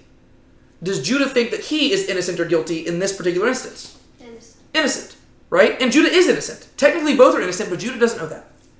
Judah thinks Benjamin is guilty, and he is innocent. And he bows before Joseph and says, may I take the place of the guilty one, right? I am innocent, but let me be a substitutionary atonement, taking the punishment of the guilty upon myself. That way the innocent person is set free to go and return to the loving arms of his father. Like, that is literally what Jesus did, right? Like, that's what Judah's doing here, right? I mean, Jesus, right? The innocent one, sent from the Father as the surety for the Father's children, right? He lays his innocent life down for the sake of the guilty, so that the guilty can be deemed innocent in his place, and the guilty can return to the arms of the Father. Right? Like, Judah is literally doing exactly what Jesus did. Right? This is the gospel. And that's the thing that breaks Joseph, because right there in that moment, he sees that Judah is a changed man. Judah is the one, think about this. Over the course of this book, of these chapters, Judah has gone from Judas Iscariot to Jesus. Right? He was Judas Iscariot at the beginning of the story, and now he is Jesus. That's what's happened here. Right? He was the guy who was saying, what can I profit from this? And now here, Judah has nothing to profit. All he has is to give. He's saying, I'll sacrifice my very self. Right? I will not go back to my father without giving my life for his son. Right? This is cool. Right? And so you go to chapter 45. Then Joseph could not control himself before all those who stood by him, and he cried, have everyone go out from me. So there was no man with him when Joseph made himself known to his brothers. See, that's the thing that makes Joseph reveal himself. He sees Judah's character, and he says, I can't hide this anymore. Right? Because he realizes, yes, this was ordained by God. Right? All of this stuff was set in motion, and he sees how his brothers have changed, and he says, okay. He wept so loudly that the Egyptians heard it, and the household of Pharaoh heard of it. Then Joseph said to his brothers, I am Joseph! Is my father still alive? But his brothers could not answer him, for they were dismayed at his presence. This is where the brothers are like, oh, crud. They were not expecting this, right? I mean, keep in mind, the last time they saw Joseph, he was 17 years old. The dude is in his 30s now. He looks radically different, right? He's got Egyptian garb on, right? He does not look anything the same. And for all they knew, Joseph was dead, right? They sold him into slavery, and the last thing you would expect, I mean, this is kind of like even if they recognized him, you would never think that the brother you sold into slavery 20 years earlier had somehow ended up becoming second in command of Egypt. You would never think that. Even if they looked identical. You would be like, even if a year hadn't even passed, you'd be like, there's no way, right? There's an uncanny resemblance, but no way. And they've been dealing with this the whole time. And then all of a sudden, Joseph says, it's me. I'm Joseph. And they're like, oh no. Oh no. We are so sorry. They're afraid for their lives. Because they're like, oh, he is in charge now. And now they're probably remembering that dream as well, where they were bowing down before him, and they're like, we mocked him about that, and now he's in charge of Egypt. It's like, oh, this is not good. It was true the whole time. Well, yeah, they're freaking out about it. But Joseph said to his brothers, please come closer to me. And they came closer, and he said, I am your brother Joseph, whom you sold into Egypt. Now do not be grieved or angry with yourselves, because you sold me here, for God sent me before you to preserve life. Look at Joseph's mentality. He says, I don't hold anything against you. God sent me here to preserve life.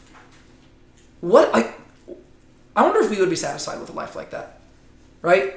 Oftentimes we try to figure out what is God's will for my life. What if God's will for your life was for you to suffer for a good portion of it, just so you could save the lives of the people who caused you to suffer to begin with?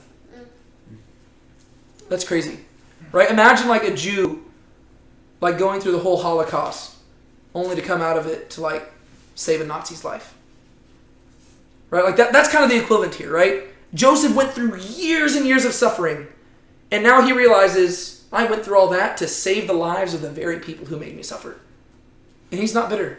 He says, guys, don't be mad. I'm not mad. That's good. That's crazy. That's amazing. For the famine has been in the land these 2 years, right? So this lets us know, he's, I guess he's 39 years old at this point, right? If you add 17 plus 13 plus 7 plus 2, it's 39 years old. And there's 5 more years. And so what he goes on to say throughout the rest of chapter 45 is he invites them to come live with him. He says, guys, I've got enough food for us to last forever. He says, come down here. Come live with me. And so, at the end of chapter 49, the brothers go back. Very awkward conversation with their dad again. They go back and they're probably like, so Dad, good news and bad news. Good news is that Benjamin's still with us. And also good news, we got all the charges cleared. And also good news, Joseph's still alive. What? And bad news, we lied to you all those years ago when we told you he was dead. Once again, awkward conversation. Verse 26. They told him, saying, Joseph is still alive, and indeed he is ruler over all the land of Egypt. Imagine Jacob's expression after that. It's like, what? But he was stunned, for he did not believe them. When they told him all the words of Joseph that he had spoken to them, and when he saw the wagons that Joseph had sent to carry him, the spirit of their father Jacob revived. Right? He's coming back alive. He's like, yes! Then Israel said, notice it goes from calling him Jacob to Israel. Right? He was Jacob, Jacob, Jacob. And now he's Israel again. Right? The one God called him to be. And Israel said, it is enough. My son Joseph is still alive. I will go and see him before I die. This is exciting, right? Think about this. He had sent them away the first time as 11 children. They came back as 10 children. And they asked to take the other kid. And so he thought that he was going to lose all his kids. But instead, all the kids have been restored. All of his kids are alive. So Israel set out with all he had and came to Beersheba and offered sacrifice to the God of his father Isaac. God spoke to Israel in visions of the night and said to him, Jacob, Jacob. And he said, here I am. And he said, I am God, the God of your father. Do not be afraid to go down to Egypt, for I will make you a great nation there. I will go down with you to Egypt, and I will also surely bring you up again. And Joseph will close your eyes. So this is important because technically God did not, God gave them the land of Canaan. So it's kind of weird for them to leave that land. But God gives him the go-ahead. God shows up to Jacob and says, hey, this is all according to plan. I'm actually going to make you a nation down in Egypt. Right? Because think about it. He made this promise to Abraham a while back. And there's still only 12 kids. Right? Where's the great nation? God says, that's going to happen in Egypt. So go down there. If you read through chapter 40, the rest of chapter 46, we can start moving a little quicker now. If you read through the rest of chapter 46, we get to see all the people who end up going into Egypt.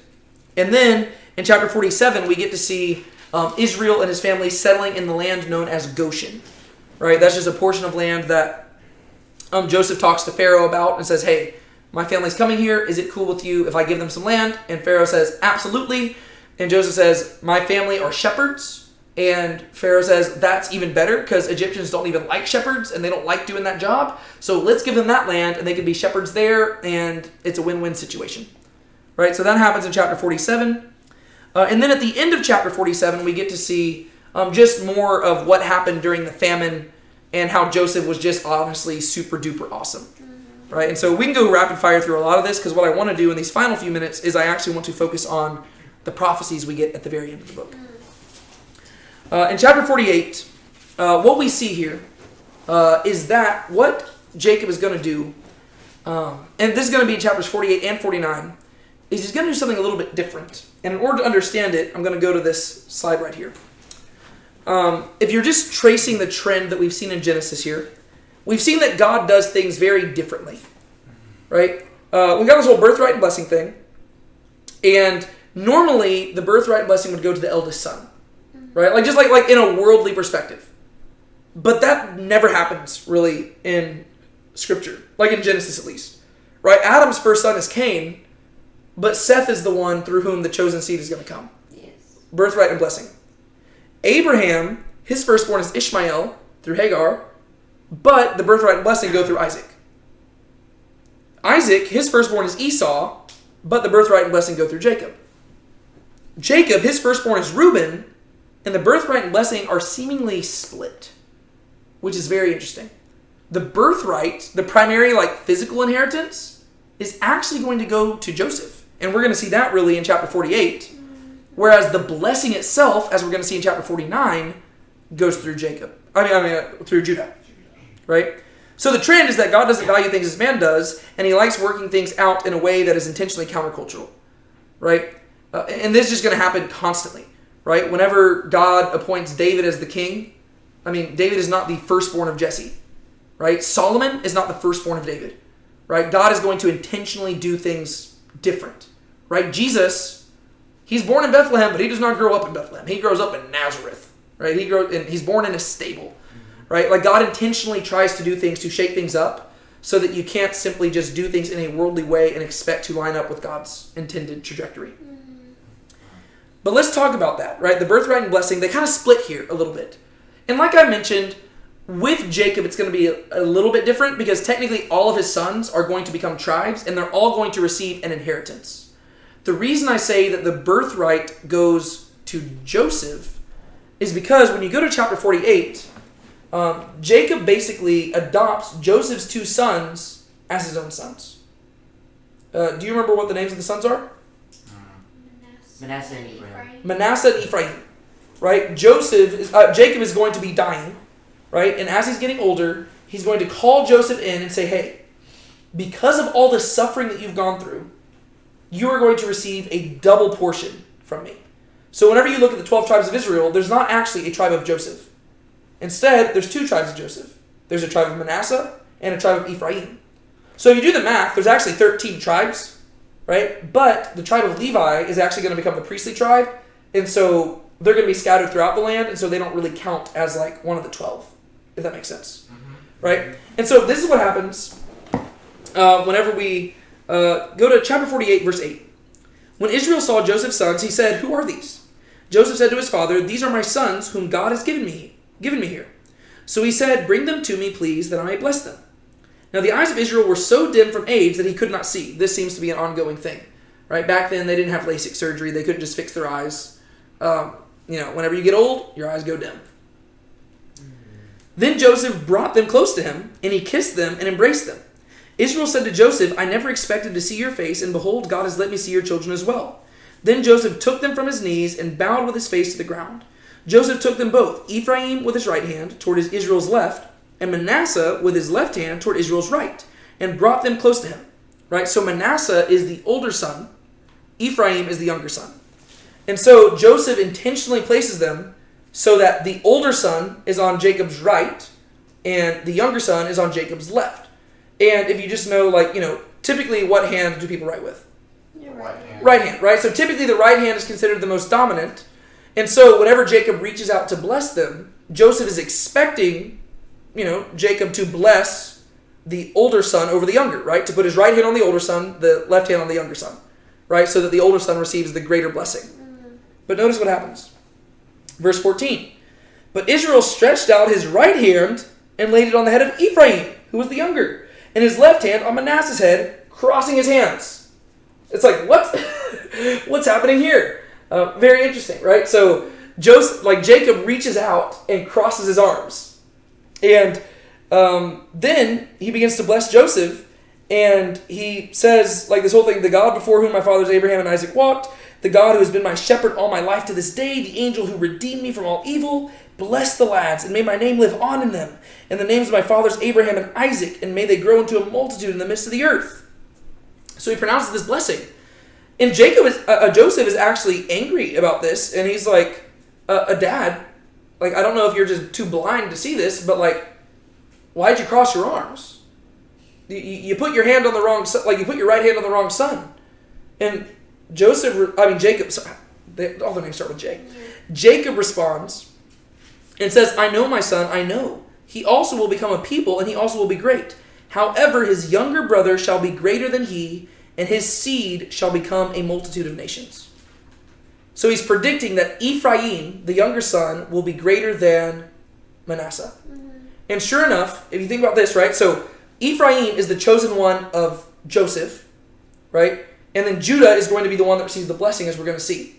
Whenever the kingdom splits, which is on Tuesday night when we're going through 1 Kings, right? The kingdom splits into the northern and southern kingdom, right? The southern kingdom is going to retain the name Judah, and the northern kingdom is going to be called Israel. But whenever you read the books of the prophets, they're going to call Israel by another name. They're going to call it Ephraim. Hosea does this a whole lot, right? And that's because Ephraim is going to be the largest tribe up there. And so if you actually think about it, you have Ephraim and Judah as the two tribes that comprise all of Israel, right? Those are really the dominant ones. You have Ephraim and Judah, which is going to play into something we're going to talk about in just a second whenever it comes to predictions about the Messiah, right? And so what Jacob essentially does here is he adopts Ephraim and Manasseh as his own children, right? And so since he didn't really get to raise Joseph, he adopts Ephraim and Manasseh as his own in place of Joseph, so that Joseph himself receives a double inheritance of the birthright, right? And so that's why I would say that Joseph receives the birthright rather than anybody else. That being said, you get to chapter 49, and this is where you get some really cool stuff. Verse 1, Then Jacob summoned his sons and said, Assemble yourselves that I may tell you what will befall you in the days to come. So Jacob makes it very clear that the things he's about to say are going to predict their future, right? He is engaging in prophecy in the way that we typically speak of the term, right? He is saying what's going to happen to them in the future. And he's going to go one by one through them. We're not going to go through all of them, but I'll highlight a few. Reuben, this one just cracks me up. It's really it's a big plot twist. Reuben, you are my firstborn, my might in the beginning of strength, preeminent in dignity and preeminent in power. Uncontrolled as water, you shall not have preeminence, because you went up to your father's bed, then you defiled it, he went up to my couch. So it builds up to where you can imagine Reuben lifting his head all cocky. Reuben, my firstborn, preeminent. Reuben's thinking, yes, Dad's going to bless me. And he says, you're not going to be preeminent. And it's like, oh. And then you get to Simeon and Levi, and he addresses them together, which probably immediately gave them a warning sign. Because they're like, oh, Dad's talking to us together. Well, I know what we did together, and he wasn't very happy about it. Simeon and Levi are brothers. Their swords are implements of violence. Let my soul enter not into their counsel. Let not my glory be united with their assembly, because in their anger they slew men, and in their self-will they lamed oxen. Cursed be their anger, for it is fierce, and their wrath, for it is cruel. I will disperse them in Jacob and scatter them in Israel. So it turns out Simeon and Levi aren't going to be receiving the blessing either. You know who is? Judah. Jacob predicts that Judah is going to produce the Messiah. This is what he says. Judah, as for you, your brothers shall praise you. The name Judah literally means to praise. Right? A lot of these have puns in them. Judah, as for you, your brothers shall praise you. Your hand shall be on the neck of your enemies. Your father's sons shall bow down to you. Judah is a lion's whelp. From the prey, my son, you have gone up. He crouches, he lies down as a lion, and as a lioness, who dares rouse him up? The idea is that Judah is going to be a leader. Right? Judah is a lion who will pounce on his prey. Judah is going to be known for being fierce. They're going to conquer people. Right? That's who Judah will be. Right? Like a lion hiding in the brush, they're going to pounce and nobody can defend themselves.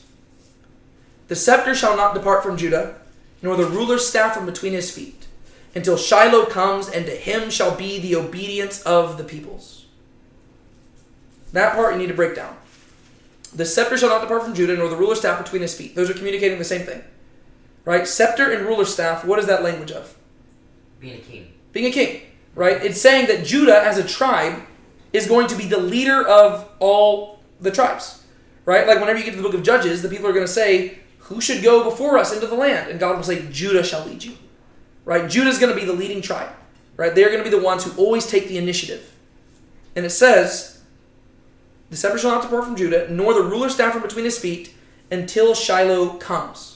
The word Shiloh means he unto whom it belongs. Right? So Judah is going to be the leading tribe until the one that the scepter actually belongs to comes from Judah. Right? So Judah in general, it's kind of like the seed and the serpent thing, right? There's going to be the seed of the woman who is fighting the seed of the serpent until one seed from the woman comes and crushes the serpent. Same thing from Judah. Right? Judah is going to lead until one person from Judah shows up, and to that person, the scepter belongs. Right? There's going to be a king who comes from Judah, and to him shall be the obedience of the peoples. Notice it doesn't just say the obedience of the brothers, the peoples. So this king that comes from Judah is not simply going to rule over Israel. He is going to rule over all nations. Right? That's what's being predicted here. Right? So Judah will be the leaders of Israel until a king comes from Judah to rule over all the world. He ties his foal to the vine, and his donkey's colt to the choice vine. He washed his garments in wine, and his robes in blood of grapes. His eyes are dark from wine, and his teeth white from milk. Right? So he predicts all these amazing things. Basically, it's just the idea of luxury. Right? Judah is going to be amazing, and a king will come from him. This is where we get the idea of a Messiah to come from Judah. We would call this Messiah ben Judah. Right? Messiah son, ben means son of. Right? Messiah, son of Judah. Right? There's going to be this messianic figure, an anointed one, who is going to come from Judah's line. But it doesn't end there. You can read through a bunch of the other ones, but whenever you get to Joseph, which is verses 22 through 26, this is what we read. Joseph is a fruitful bough. Remember that whenever he named one of his sons Ephraim, he said, God has made me fruitful. Right? Joseph is an Ephraim, right? Joseph is a fruitful bough by a spring. Its branches run over a wall. And the archers bitterly attacked him and shot at him, and they bore a grudge against him. But his bow remained firm, and his arms were agile from the hands of the mighty one of Jacob. So whenever it says archers attacked him and stuff like that, but he stood firm, what's it referring to? I'm guessing when his brothers... Yeah, it's the imagery of his brothers waging war on him, right? Joseph's brothers waged war on him, but he did not buckle, right? He was firm. And because he was firm, from there is a shepherd, a stone of Israel, from God of your father who helps you, and by the Almighty who blesses you with blessings of heaven above, blessings of the deep that lies beneath, blessings of the breast and of the womb. This is something that a lot of people don't talk about a whole lot. I've been reading up on it a whole lot lately, though, so I wanted to highlight it. This is where people also get the idea that there is some sort of messianic figure that will come from Joseph as well. Right? Messiah, son of Joseph. And whenever you actually read the New Testament, it seems like it's associating Jesus with both of these. Right? Because whenever you trace the Old Testament theology as we go forward, Messiah ben Judah, Messiah son of Judah, he's described as a conquering king who brings everybody into submission. Messiah ben Joseph is much more like Joseph in the Old Testament, who is a suffering servant who lays down his life in order to produce life for the people who afflicted him. So whenever we think of Jesus showing up in the Gospels, he is the son of David, the son of Joseph, like Judah, but he's acting more like Messiah ben Joseph, right? And it says right here, because Joseph endured through this without losing faith, from there is a shepherd. Well, in the Bible, shepherd is usually language for a king, right? Because, I mean, like every time you see a shepherd in the Bible, usually they end up being a leader of some sort, right? And it's just the idea of like leading the people, right? David was a shepherd. Moses was a shepherd. The word pastor means shepherd, right? It's the position of a leader, right? So from Joseph will come a leader, and this person will be the stone of Israel. Whenever you get to Deuteronomy chapter 32, Moses is going to describe God himself as the stone of Israel, which raises all sorts of interesting ideas, right? So from Joseph will come God? From the God of your father who helps you, and by the Almighty who blesses you with the blessings of heaven above, blessings of the deep that lies beneath, blessings of the breast and of the womb. The blessings of your father have surpassed the blessings of my ancestors up to the utmost bound of the everlasting hills. May they be on the head of Joseph and on top of the head of the one distinguished among his brothers. The main reason I highlighted that last part is because this is something that really excites me. I've been doing a study through the Gospel of Matthew, like on my YouTube channel, like for those of y'all who are watching on YouTube, on my other YouTube channel, now let's be honest. But I've been doing a series through the Gospel of Matthew, and one of the most confusing prophecies that Matthew cites is whenever Jesus moves to Nazareth. And it says, in order to fulfill the words of the prophets, he shall be called a Nazarene. Because there's never actually a prophecy that says like the Messiah shall be called a Nazarene. But that's usually because people are only looking at the Messiah ben Judah passages, right? They're looking at the passages about the Messiah son of Judah, right? And there are arguments to be made to explain that as well. But right here, notice what the son of Joseph will be called, right? On the top of the head of one Natsir, right? The word distinguished, Natsir among his brothers, right? So Joseph and his seed will be Natsir from everybody else. They will be Nazarenes. They'll be set apart from everyone else. And so whenever Jesus moves to Nazareth, he is literally becoming a distinguished one, right? He is like, and think about who moves him there, right? It is literally his father named Joseph who moves him to Nazareth, right? I mean, so it's like, it's kind of like whenever you think of it that way, it's like, oh, maybe that's what Matthew had in mind, right? Because whenever, and another thing that emphasizes this is whenever Moses gives a blessing to the tribes of Ephraim and Manasseh as well, he's going to say the same line. He's also going to say, he's going to associate Joseph with being a Natsir, right? Where you get Nazarene from. And so I think that's probably what Matthew's referencing there. But a lot of people don't notice that because they're always looking for the Messiah ben Judah thing. But really, both of them seem to be really components into this whole thing. When you get to chapter 50, this is the end of Genesis, and then we'll wrap up. Israel dies, right? When I say Israel, I'm talking about Jacob, right? Jacob dies, and the cool thing is that Joseph himself is there, right? I mean, there's no other way that Jacob would have wanted to die, right? Jacob gets to die with Joseph right there for Joseph to close his eyes, and it's this sweet moment, right? And then all of them, like Joseph even, he gets permission for everybody to go up to Canaan, and they go bury Jacob, right? Verse 7, so Joseph went up to bury his father, and with him went up all the servants of Pharaoh, the elders of the household, and all the elders of the land of Egypt, and all the household of Joseph, and his brothers, and his father's household. They left only their little ones, and their flocks, and their herds in the land of Goshen. There also went up with him both chariots and horsemen, and it is a very great company. Right? And so they go, and they bury Jacob, and they come back. And then, we've got something interesting happen right after that. Because now that Jacob is dead, the brothers start getting suspicious of Joseph again. You kind of get the impression that these brothers were raised by their dad. Remember how we talked about how Jacob didn't know how to accept a good thing? The brothers are like that as well. And they think that Joseph has ulterior motives. And they think, you know what? Maybe Joseph just acted like he forgave us because he wanted his dad to at least experience a few years of peace before he died. Right? Maybe like, he was like, hey, my dad's had a rough life. Let me at least make him think that I forgave my brothers so that he can have a good life. And then after dad dies, then I'll have my vengeance. And so, verse 15, When Joseph's brothers saw that their father was dead, they said, "What if Joseph bears a grudge against us and pays us back in full for all the wrong which we did to him?"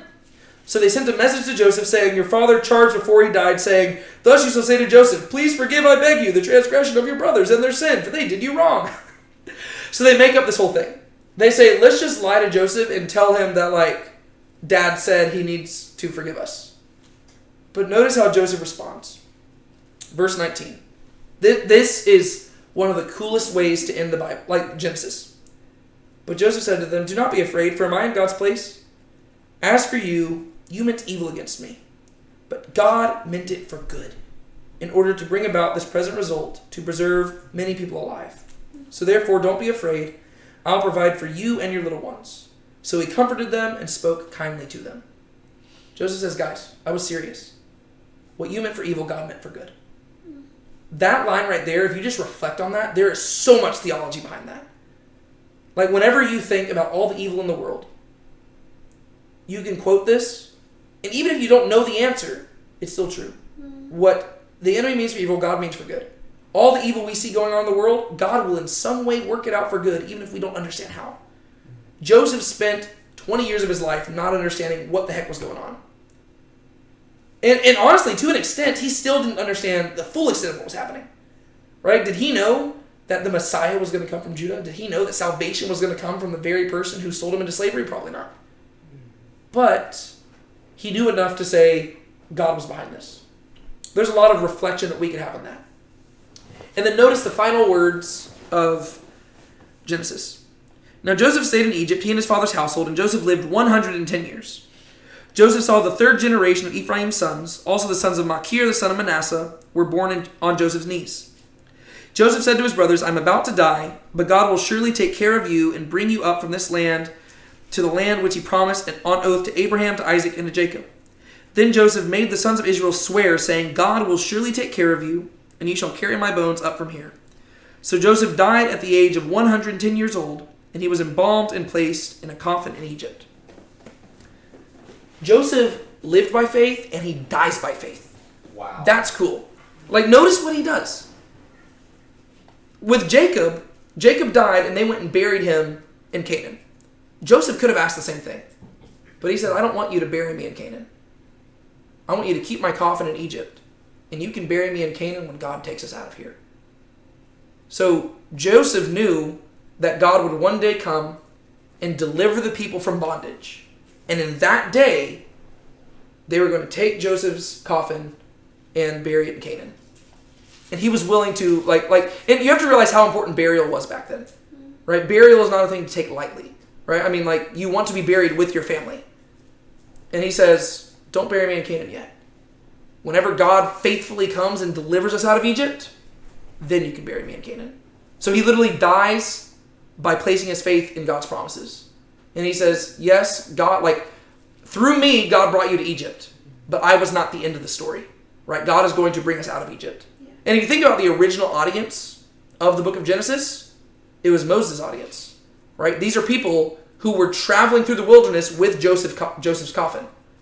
Right? Like, we're going to read about that in Exodus. Whenever they leave Egypt, they've got Joseph's coffin with them.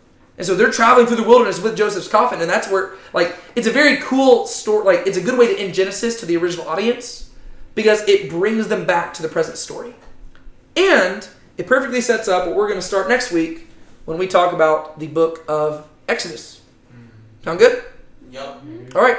There's Genesis in 4 weeks. And hopefully now you have a better understanding of how the whole story kind of ties together.